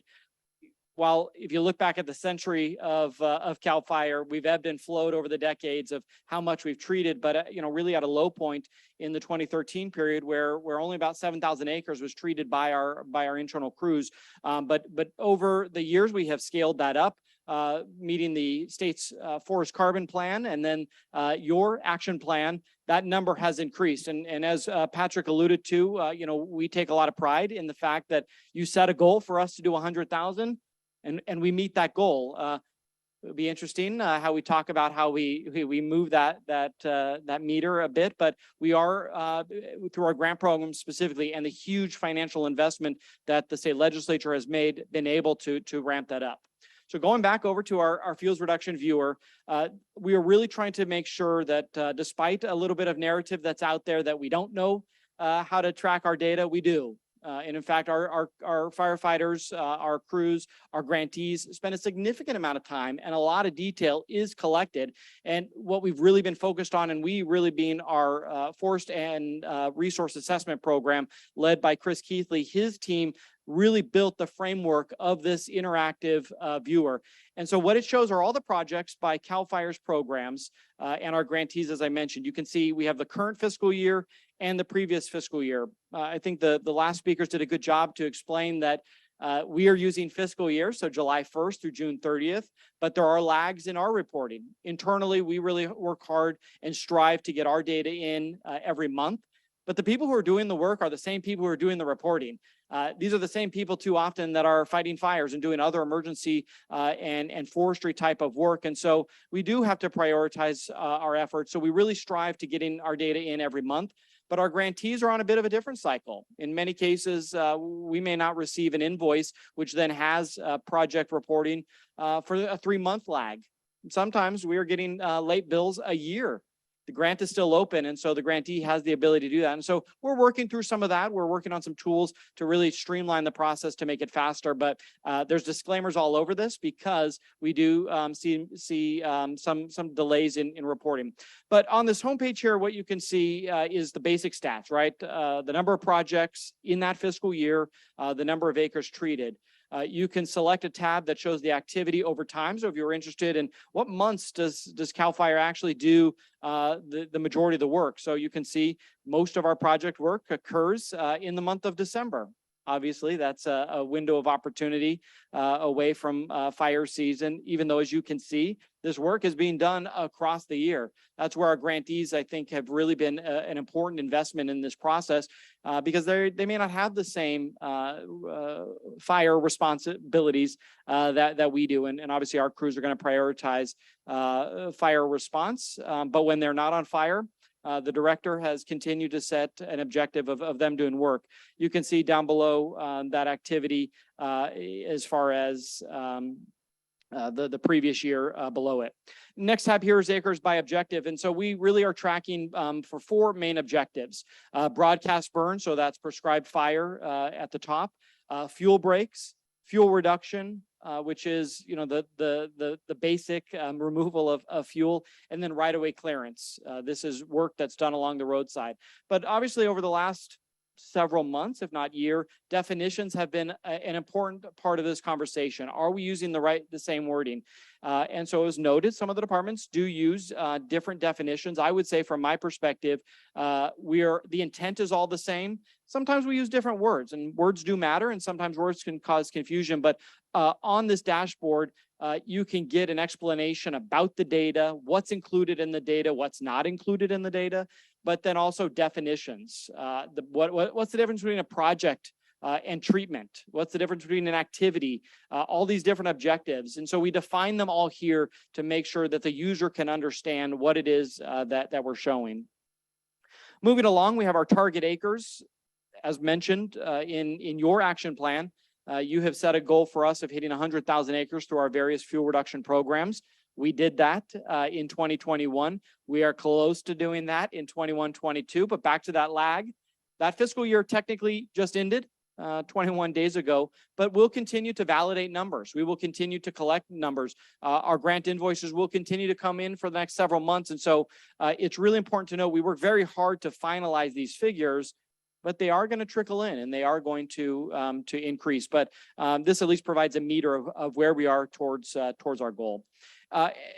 In this system, we are really tracking 4 main programs that CAL FIRE does various fuel reduction work. That's our fire plan work. Those are mostly fire prevention focused projects that meet the state's fire plan. But we have our vegetation management program that has a number of objectives that include various environmental benefits. And so when you see VMP, that's that program. And then our 2 grant programs, as I mentioned, forest health and wildfire prevention grants. Cal VTP is captured in here as appears as a 5th program. That's really our opportunity to be able to track separately the work that we are doing using those environmental documents and those streamlining processes. And so it shows up as its own so we can track it and report on it. But again, you can see from those relatively 4, but 5 programs, the number of projects, the number of acres treated by each of them, again, broken down by the 2 fiscal years. So again, essentially we are breaking down this data tabularly by program, by objective, over time, and then a roll-up. But the big feature of this that we're really excited about is the map. The map gives a viewer the ability to actually see where is work being done, as I mentioned, in their own backyard or in a forest or a region of California they love. And so you can zoom into any of these projects and not just see the treated acres. And again, I want to make clear that what you're seeing here are the areas that received some level of treatment activity, but you can select a project and various information pieces will come up. So the one that I'm on right now comes up. It shows you the name of the project. This is the Paradise Ridge Fuels Reduction Project. It's located in Butte County. It is a wildfire prevention grant program. The next paragraph gives you the dates. So you can see that the treatment spanned from October of 2018 all the way to April of 2021. It has a treatment area of 528 plus acres. And then it lists out of that what type of activities were actually done. Chipping, thinning are 2 of the main ones, but obviously we're tracking other non-acre metrics. On the acre metric, this viewer is showing you acres treated. We do a lot of other type of work. As was mentioned, there's a lot of other efforts in various community and forest resilience work that is not captured in this. we're tracking those separately. This project here and the fuels reduction viewer is narrowly focused on just fuels reduction work, though again, only one piece of the overall strategy. And that's important because we are reportable to you. We're reportable to the state legislature under our public resources code, and we're reportable to the forest carbon plan specifically related to fuel reduction. So, as Alan and David talked about, there are other efforts that we do that we will be reporting to the task force, but I just want to differentiate. This system here is focused specifically on that fuels reduction work. While we have been working quite a bit to ensure that we internally have good validation systems, good processes of getting this data reported and put into this system, with this viewer now, we'll be going live as early as tomorrow if everything works out. And so again, we're very excited to give you the first look, answer your questions, but we are very excited to really show our residents, our taxpayers, our stakeholders, the hard work that CAL FIRE's women and men and the work of our grantees are doing every day and making sure that they're getting credit for that work that's being done. So with that, I'm happy to answer any questions that you may have. Well, thank you very much. That was impressive work. So appreciate it. Any questions?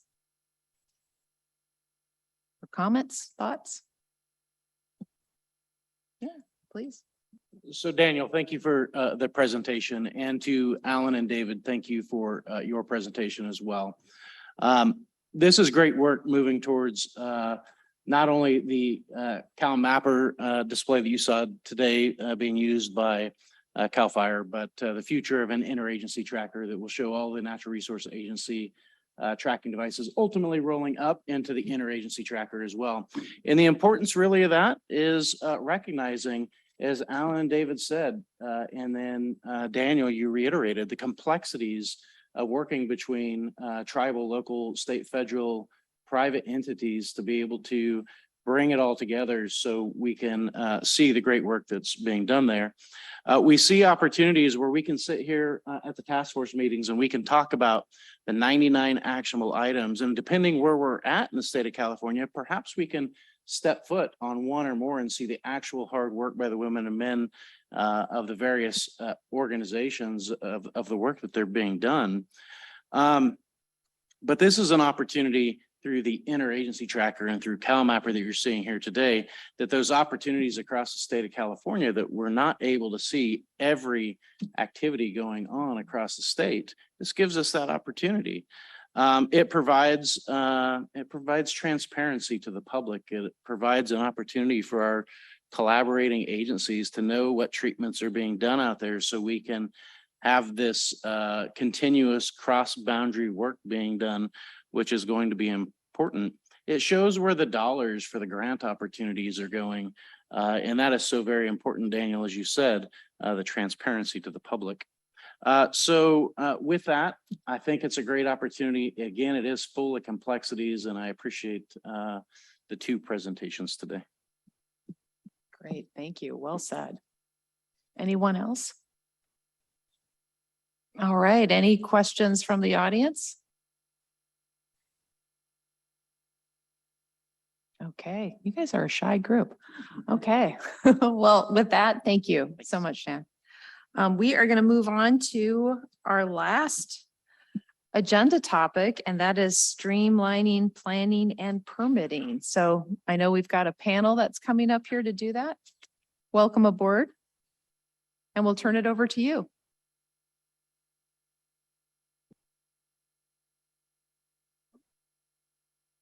Go for green. There you go. Not bad. My name is YG Gentry. I'm the Senior Vice President at Cal Forest. Before we begin, I'd like to acknowledge my co-chair, Clint Snyder of the Central Valley Water Quality Control Board.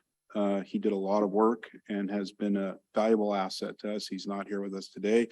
I'm assuming he's listening in. If we could bring the PowerPoint up. Next slide, please. The goals of our group were set earlier. Expedite forest health and fire prevention projects, preserve resource protection functions, streamline forest planning and permitting, increase accessibility to non-confidential cultural and biological resources data, and align with the Cutting Green Tape initiative. Next slide, please. The three main actions that we're working on are to complete the permit synchronization work plan, complete timber harvesting plan guidance documents, and improve and expand CalTrees. That is the electronic submission of our documents to a central location where that information can be shared. More on that later.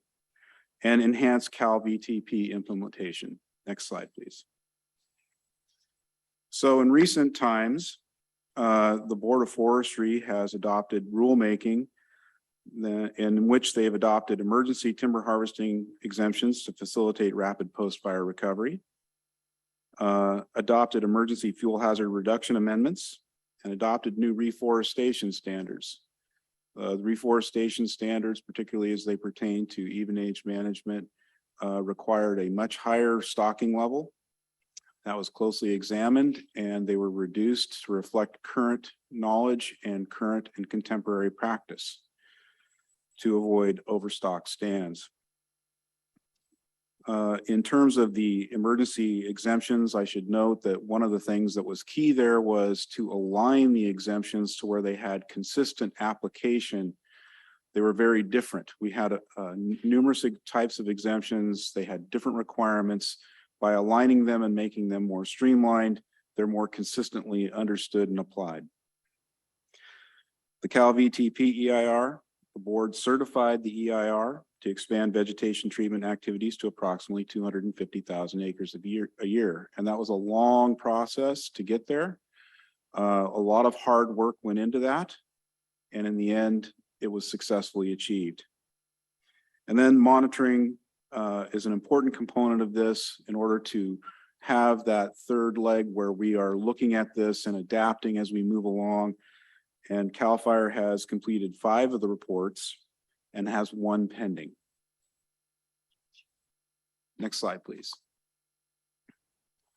So I will talk about the permit synchronization work plan, and here I would be remiss. A lot of people ask, what do you mean by synchronization?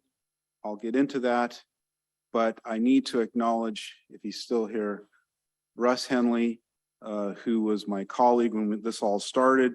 He's the one that came up with the term synchronization, and it has stuck.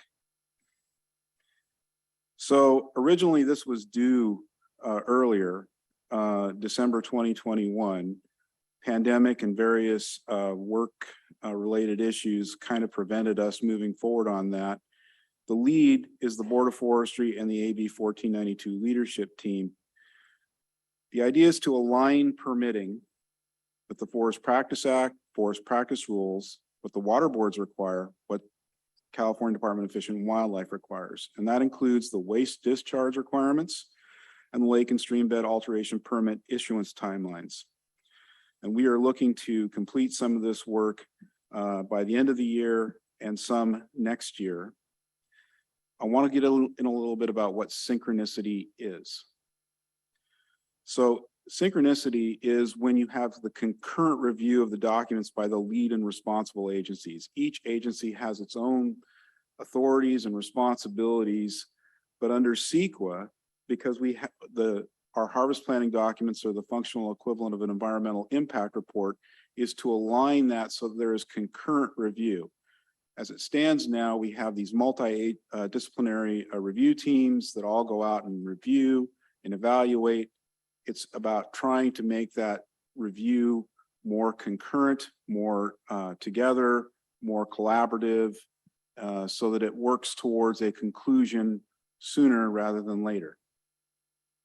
It should result under CEQA with a certification of the final document, just as it does in CEQA for any EIR, closing the record, and that the subsequent permitting, so like you have the permitting that's allowed by CAL FIRE, the permitting that's allowed by the water boards, the permitting that's allowed by Department of Fish and Wildlife, more or less occurring at the same time or very close to it. We do have some problems with that. some landowners have offered that like the subsequent permitting can take many weeks or months post completion of the timber harvest plan documentation. And so by doing this, we can bring these things more closely in line. Next slide, please. Very good. Yes.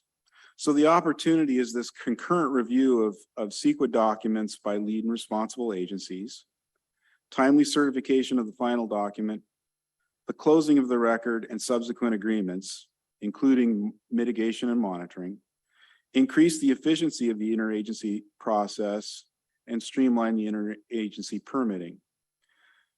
Current ideas and approaches that we have right now are that we are looking at a Lean Six Sigma method. And if you're not familiar with that, I'm not too familiar with it either, but a lot of people are. I know the Central Valley has utilized this approach where you bring in an expert to help you look at the process, identify the bottlenecks, come up with solutions to it by working with all the various stakeholders to identify those bottlenecks. And then provide the performance recommendations to streamline the workflow, reduce redundancy, and maintain the public transparency. CEQA is at its core a public information document. And so to honor that particular thing, we need to have that transparency for it to all work. So I want to do one thing here before I pass it off to my colleagues. Understand that the three of the main points that are made under synchronicity, you have one aspect that's information exchange.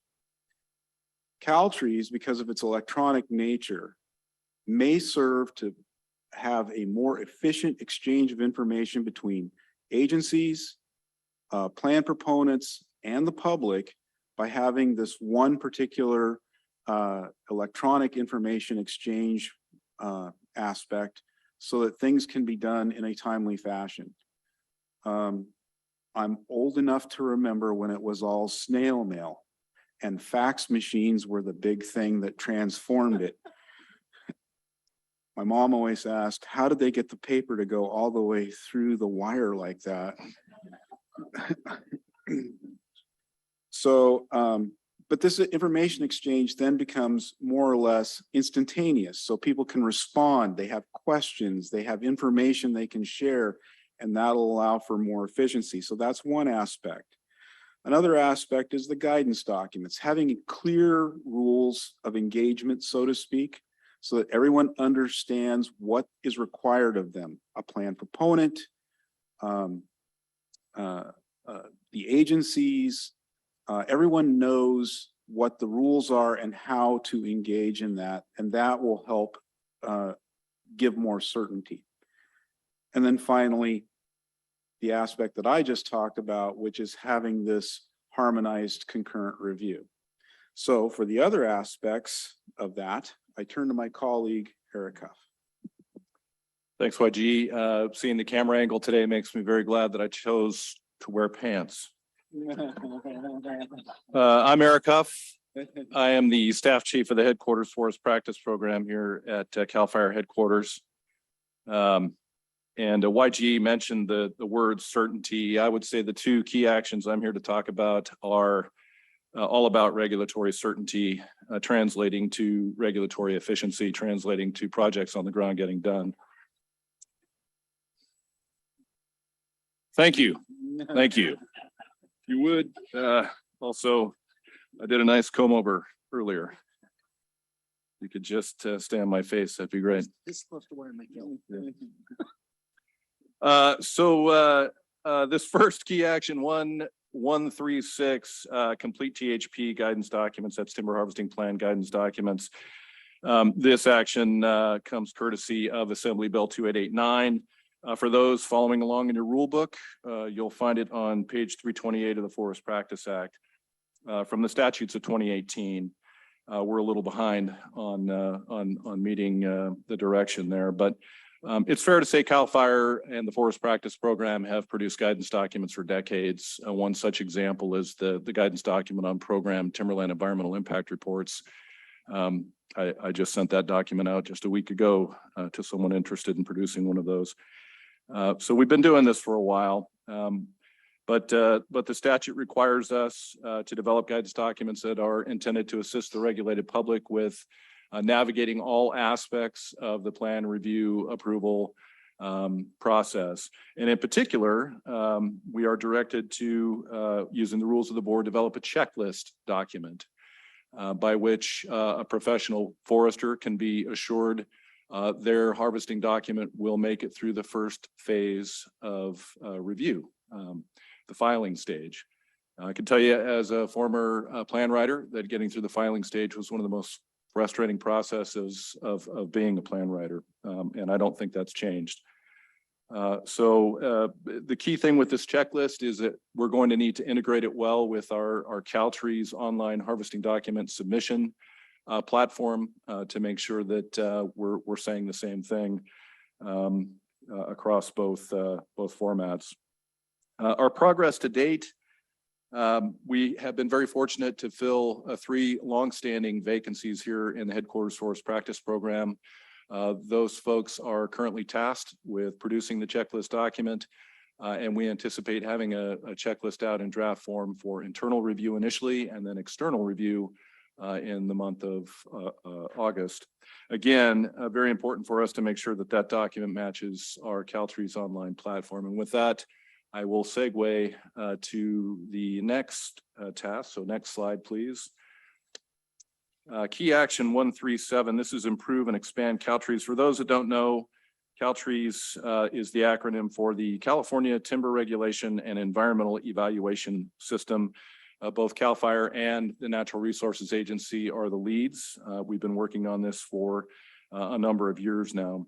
CalTrees is intended to be the online harvesting document submission, review, public comment, approval platform for use by all plan submitters, agency reviewers, members of the public.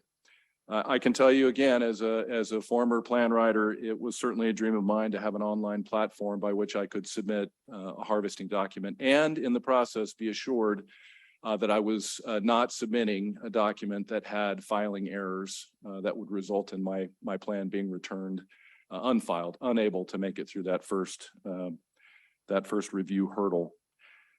So we're working to achieve that longstanding dream. CalTrees is intended to be fully operational in 2023, and by that I mean harvesting documents, timber harvesting plans specifically, non-industrial timber management plans, program timber harvesting plans, working forest management plans, all of those discretionary document types would be able to be submitted online. Currently, we have the option to submit ministerial notices of exemption online. And I do think that has been successful. What I think has been especially successful so far is that in this time of COVID quarantine, we are able to complete plan review up to the approval from our homes. It has made it possible to do this work remotely. It's also made it possible for us to take advantage of staff in other locations other than our review team hubs. So it's been very successful. As the slide indicates, there are some aspirational goals that we'd like to achieve in some manner, including the integration of a geographical information system mapping platform. I will tell you that is very aspirational. The program that we have that is the platform for CalTrees does not have that capability. And so it would have to be an add-on program to that system to make that work. Certainly, we are getting better at improving search functionality already, I think, and that's only going to get better. And then lastly, in the vein of permit synchronization, we do want to make this a one-stop location for all of the various timber harvesting permitting requirements of CAL FIRE and the other agencies. So with that, I'll pass it to my colleague. Thank you. I'm Paul Han with the Water Board.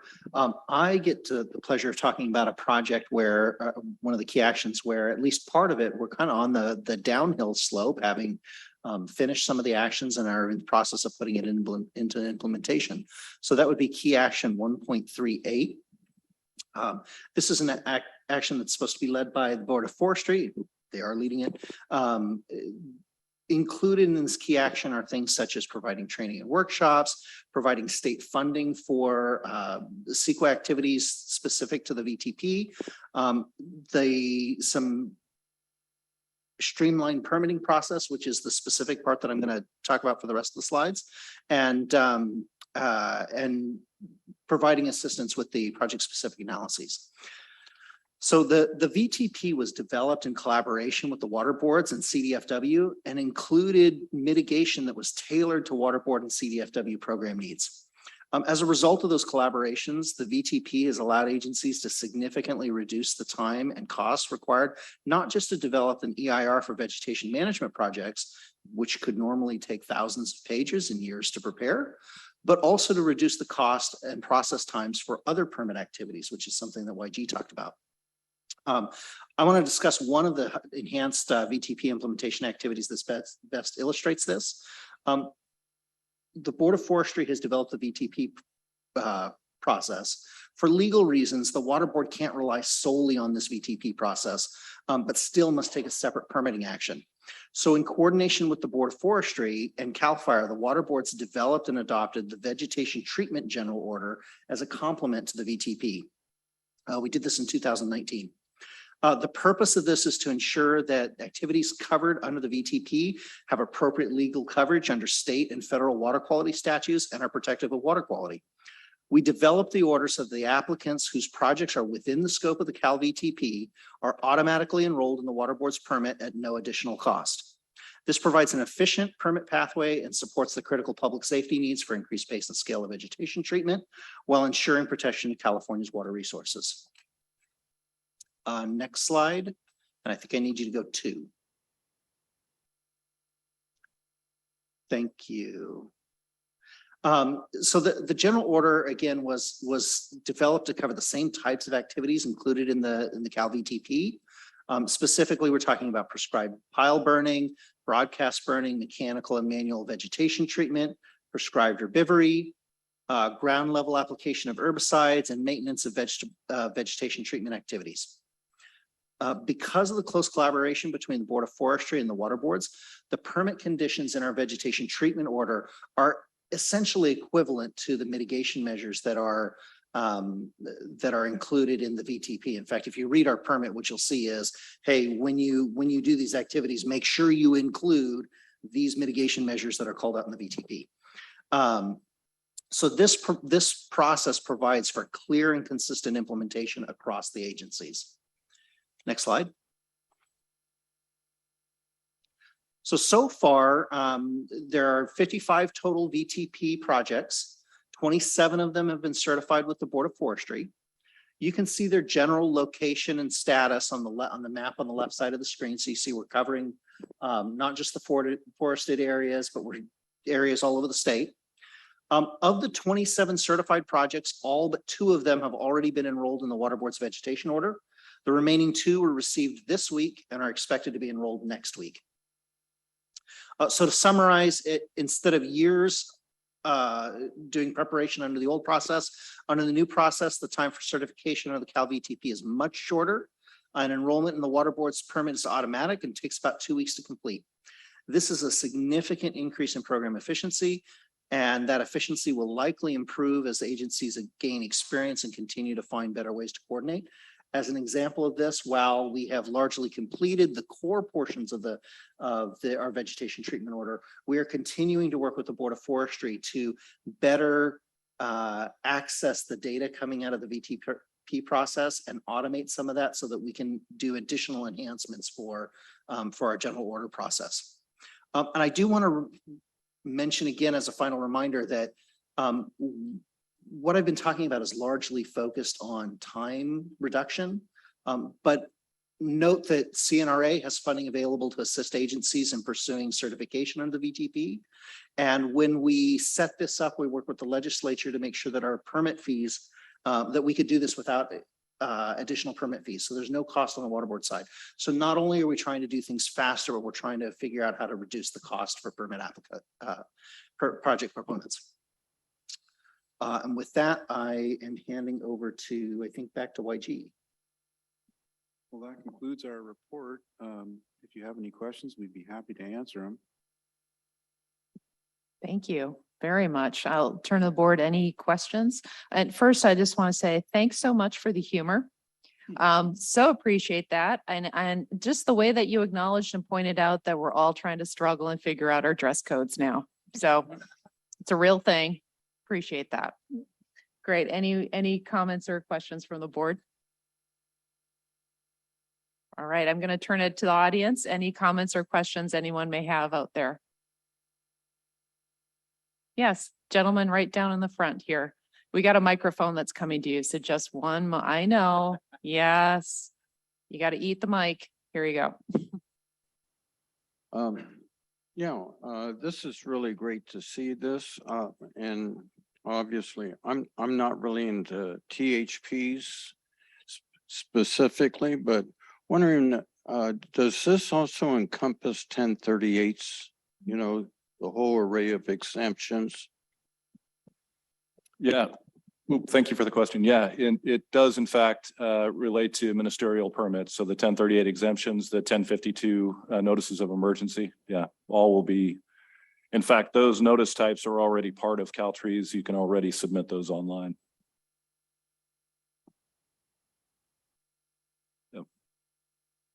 All Thank right, you. great. Thank you. Other questions or comments? Well, I want to thank you, and just a comment too. I appreciate, Paul, at the end, the synchronicity. Thanks for that definition, by the way, as concurrent review. Not only are you looking at cutting down time, cutting down cost is always helpful, but in the end, I'm assuming a better product overall too. So Time will tell, but that's the goal. yep. So we're in a learning process right now, but lots of work. And I think at least I heard a couple of you saying like, I've always wanted this, so I hope your dreams are coming true as part of this too. So anyway, with that, I will thank you guys very much. Right. And we are at the end of, oh, we got one more. I'm sorry. Sorry about that. Of course, mine. Oh my gosh, Sherry. We didn't think it was enough to hear I'm from the never state gonna team. live this down. Never. Just letting you all know. So sorry about that, Sherry. Welcome, Sherry Hazelhurst, Forest Service. It is all yours. You want to, yeah, go for green. There you go. I have to hit the button. How about that? Okay. Hi, everyone. I'm Sherry Hazelhurst. I am the Director of State and Private Forestry for the Forest Service Pacific Southwest region here in California. So I am here on behalf of Al Olson, who is our Planning Director and knows this topic way better than I do. So if you have questions, Al is online and I'm hoping they can jump up with quick answers, because otherwise I'm going to say, I got to get to Al and get back to you.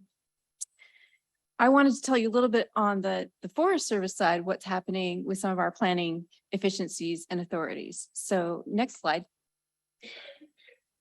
As you all probably are aware, working in the forestry sector, we hold this interesting paradox where it takes 50 to 100 to 1,000 years to have our mature and happy forests. And you want to plan a project in 3 to 6 months. So that's a unique trick that we're trying to figure out how to balance effectively. We were fortunate in that with the bipartisan infrastructure law, we got 2 new authorities to help us do that. The first one is the categorical exclusion for fuel breaks. And the purpose of those are to establish and maintain fuel breaks adjacent to or along existing linear features. Those linear features can be up to 1,000 feet or 3,000 acres. The second authority is Emergency Action Authority. And the purpose of this is to accelerate proactive and post-event NEPA compliance for immediate response to emergency situations. And that includes taking care of human health and safety standards or safety hazards, as well as threats to natural resources. This is a little bit different from an existing authority that we had called emergency situation determination. And that's in that it expressly facilitates preemptive emergency treatments. It covers one or more projects within a defined area. It can cover multiple years, and it's delegated to the regional forester. So that should help on that timing piece. Another tool that we received this year is the Section 106 phased survey for heritage compliance. So the purpose of this one is to facilitate completion of our NEPA decisions prior to completing some of those required field surveys. This was completed in January of 2022, so a new tool for us. Our goal overall is a broader use of all of the emergency authorities that we have within NEPA, and there are several. We're also redesigning clearance procedures to simplify and speed Washington office approval for the processes of these emergency efforts. So those are some helpful new authorities. Next slide, please. We also have planning efficiencies that we're looking toward. So as we look to all of these projects we want to complete on the ground, we look at the size and scope and scale of them. We realize that we are going to need to be a little more strategic in how we get those put together. One of those things we're doing is looking at addressing the environmental compliance piece in much larger chunks of land. So up to 10 times the size of some of the regular projects we might be used to producing. So for example, with the fires that we've had the past few years, as my colleague Diana pointed to, millions of acres take a lot of time and energy. So what can we do? We looked at a three-phase recovery strategy. And so in that process, we're looking at large landscape NEPA for abatement of the hazard trees. And these are the ones associated with the open roads, facilities, campgrounds, trails, and other types of infrastructure, anything that can hurt a person or a structure. That is in process. We expect the objections filing to begin in September of 2022 and a final decision notice and finding of no significant impacts expected in November. So that's pretty fast for us, and we're excited to see that one come to fruition because there are a lot of hazard trees out there. We are also doing area-based vegetation treatments to restore forest stands. So these are those areas we can be more proactive about. And we are looking at treatments to apply prescribed fire to maintain or restore desired fuels conditions. So especially where we've had these large fires and in those quick fire return interval ecosystems, being able to use return of fire quickly to keep the good conditions out there and keeping the landscape resilient. So these actions all align with our goals for the 10-year wildfire risk reduction strategy. We are recruiting interdisciplinary team members. We realize we're going to need more planners, and we're looking at those people coming from a variety of areas, including our internal enterprise teams, contractors, and our partners. We were really excited to see the partners excited to step up to help us, and we are waiting to invite you in and put you to work. And then finally, on our forest planning efforts, these are the long-term forest plans that we have in place. We're looking at transitioning to a new model that will be able to complete them within 3 to 5 years, rather than the average of 8 to 9 years. And the goal is for a 15-year revision objective here so that we can maintain current and contemporary plans that meet the obviously changing needs we're seeing in our forests. The Sierra and Sequoia plans are underway and almost done. They're in the objections phase now, and records of decision on those plans are expected in winter of this year. And that's it. Those are our few new tools that we have and some of efficiencies we're looking at. Thanks so much, Sherry. Questions? Anyone from the board? Any questions? Comments? Go ahead, Don. I see you leaning in. He's leaning in. All right, any other questions, thoughts? I mean, while Don's thinking, I'll just share and say that this is some great opportunities that we have in the Forest Service, as Sherry had outlined, new authorities, new ways that we want to approach our work, really trying to find those efficiencies. And certainly one of my top priorities was removing the hazard trees. We need to make sure we have access on there. So you'll see that highlighted and pushed, but it doesn't mean we're not working on all of the other associated things that Sherry was talking about, forest conditions overall, and doing managing the post-fire issues as well as the green. So managing the black and the green, if you want to call it that together, is something that every forest supervisor and partners and communities, we're all trying to figure that out together, as many in this audience well knows. But I am excited for how we have some new tools in our toolbox and new ways of organizing around that. So stay tuned. You may see something coming new to a forest near you. So Don, did you want to step in? I'll just add, I guess one thing that I'm thinking about is the interface between this and obviously the newly formed committee for wildfire mitigation, and thinking about some of those efficiencies that might still emerge. Like one of them, and like your, what the third bullet point under planning efficiencies is looking at NEPA and the ESA consultation. But one piece that's maybe not part of that is thinking about how, I think it was in March of this past year, the Council on Environmental Quality recognized traditional knowledge as science. And so I'm just wondering, like, and maybe you don't have the answer to this, but I'm wondering how some of these planning efficiencies might actually draw on incorporation of tribal knowledge to help like validate between ESA and NEPA on some of these things. Well, that is a great question, and we are appreciative of that authority. And since Richard's here too, he may be able to speak to this, because we do have traditional ecological knowledge specialists working with our research team to help us collect some of that information so that hopefully we can make it useful. And I think we'd really be interested in working more with you and the individual tribes around what do we know, what can we collect, and where is that information applicable? So let's definitely follow up that conversation. Okay, any questions from the audience?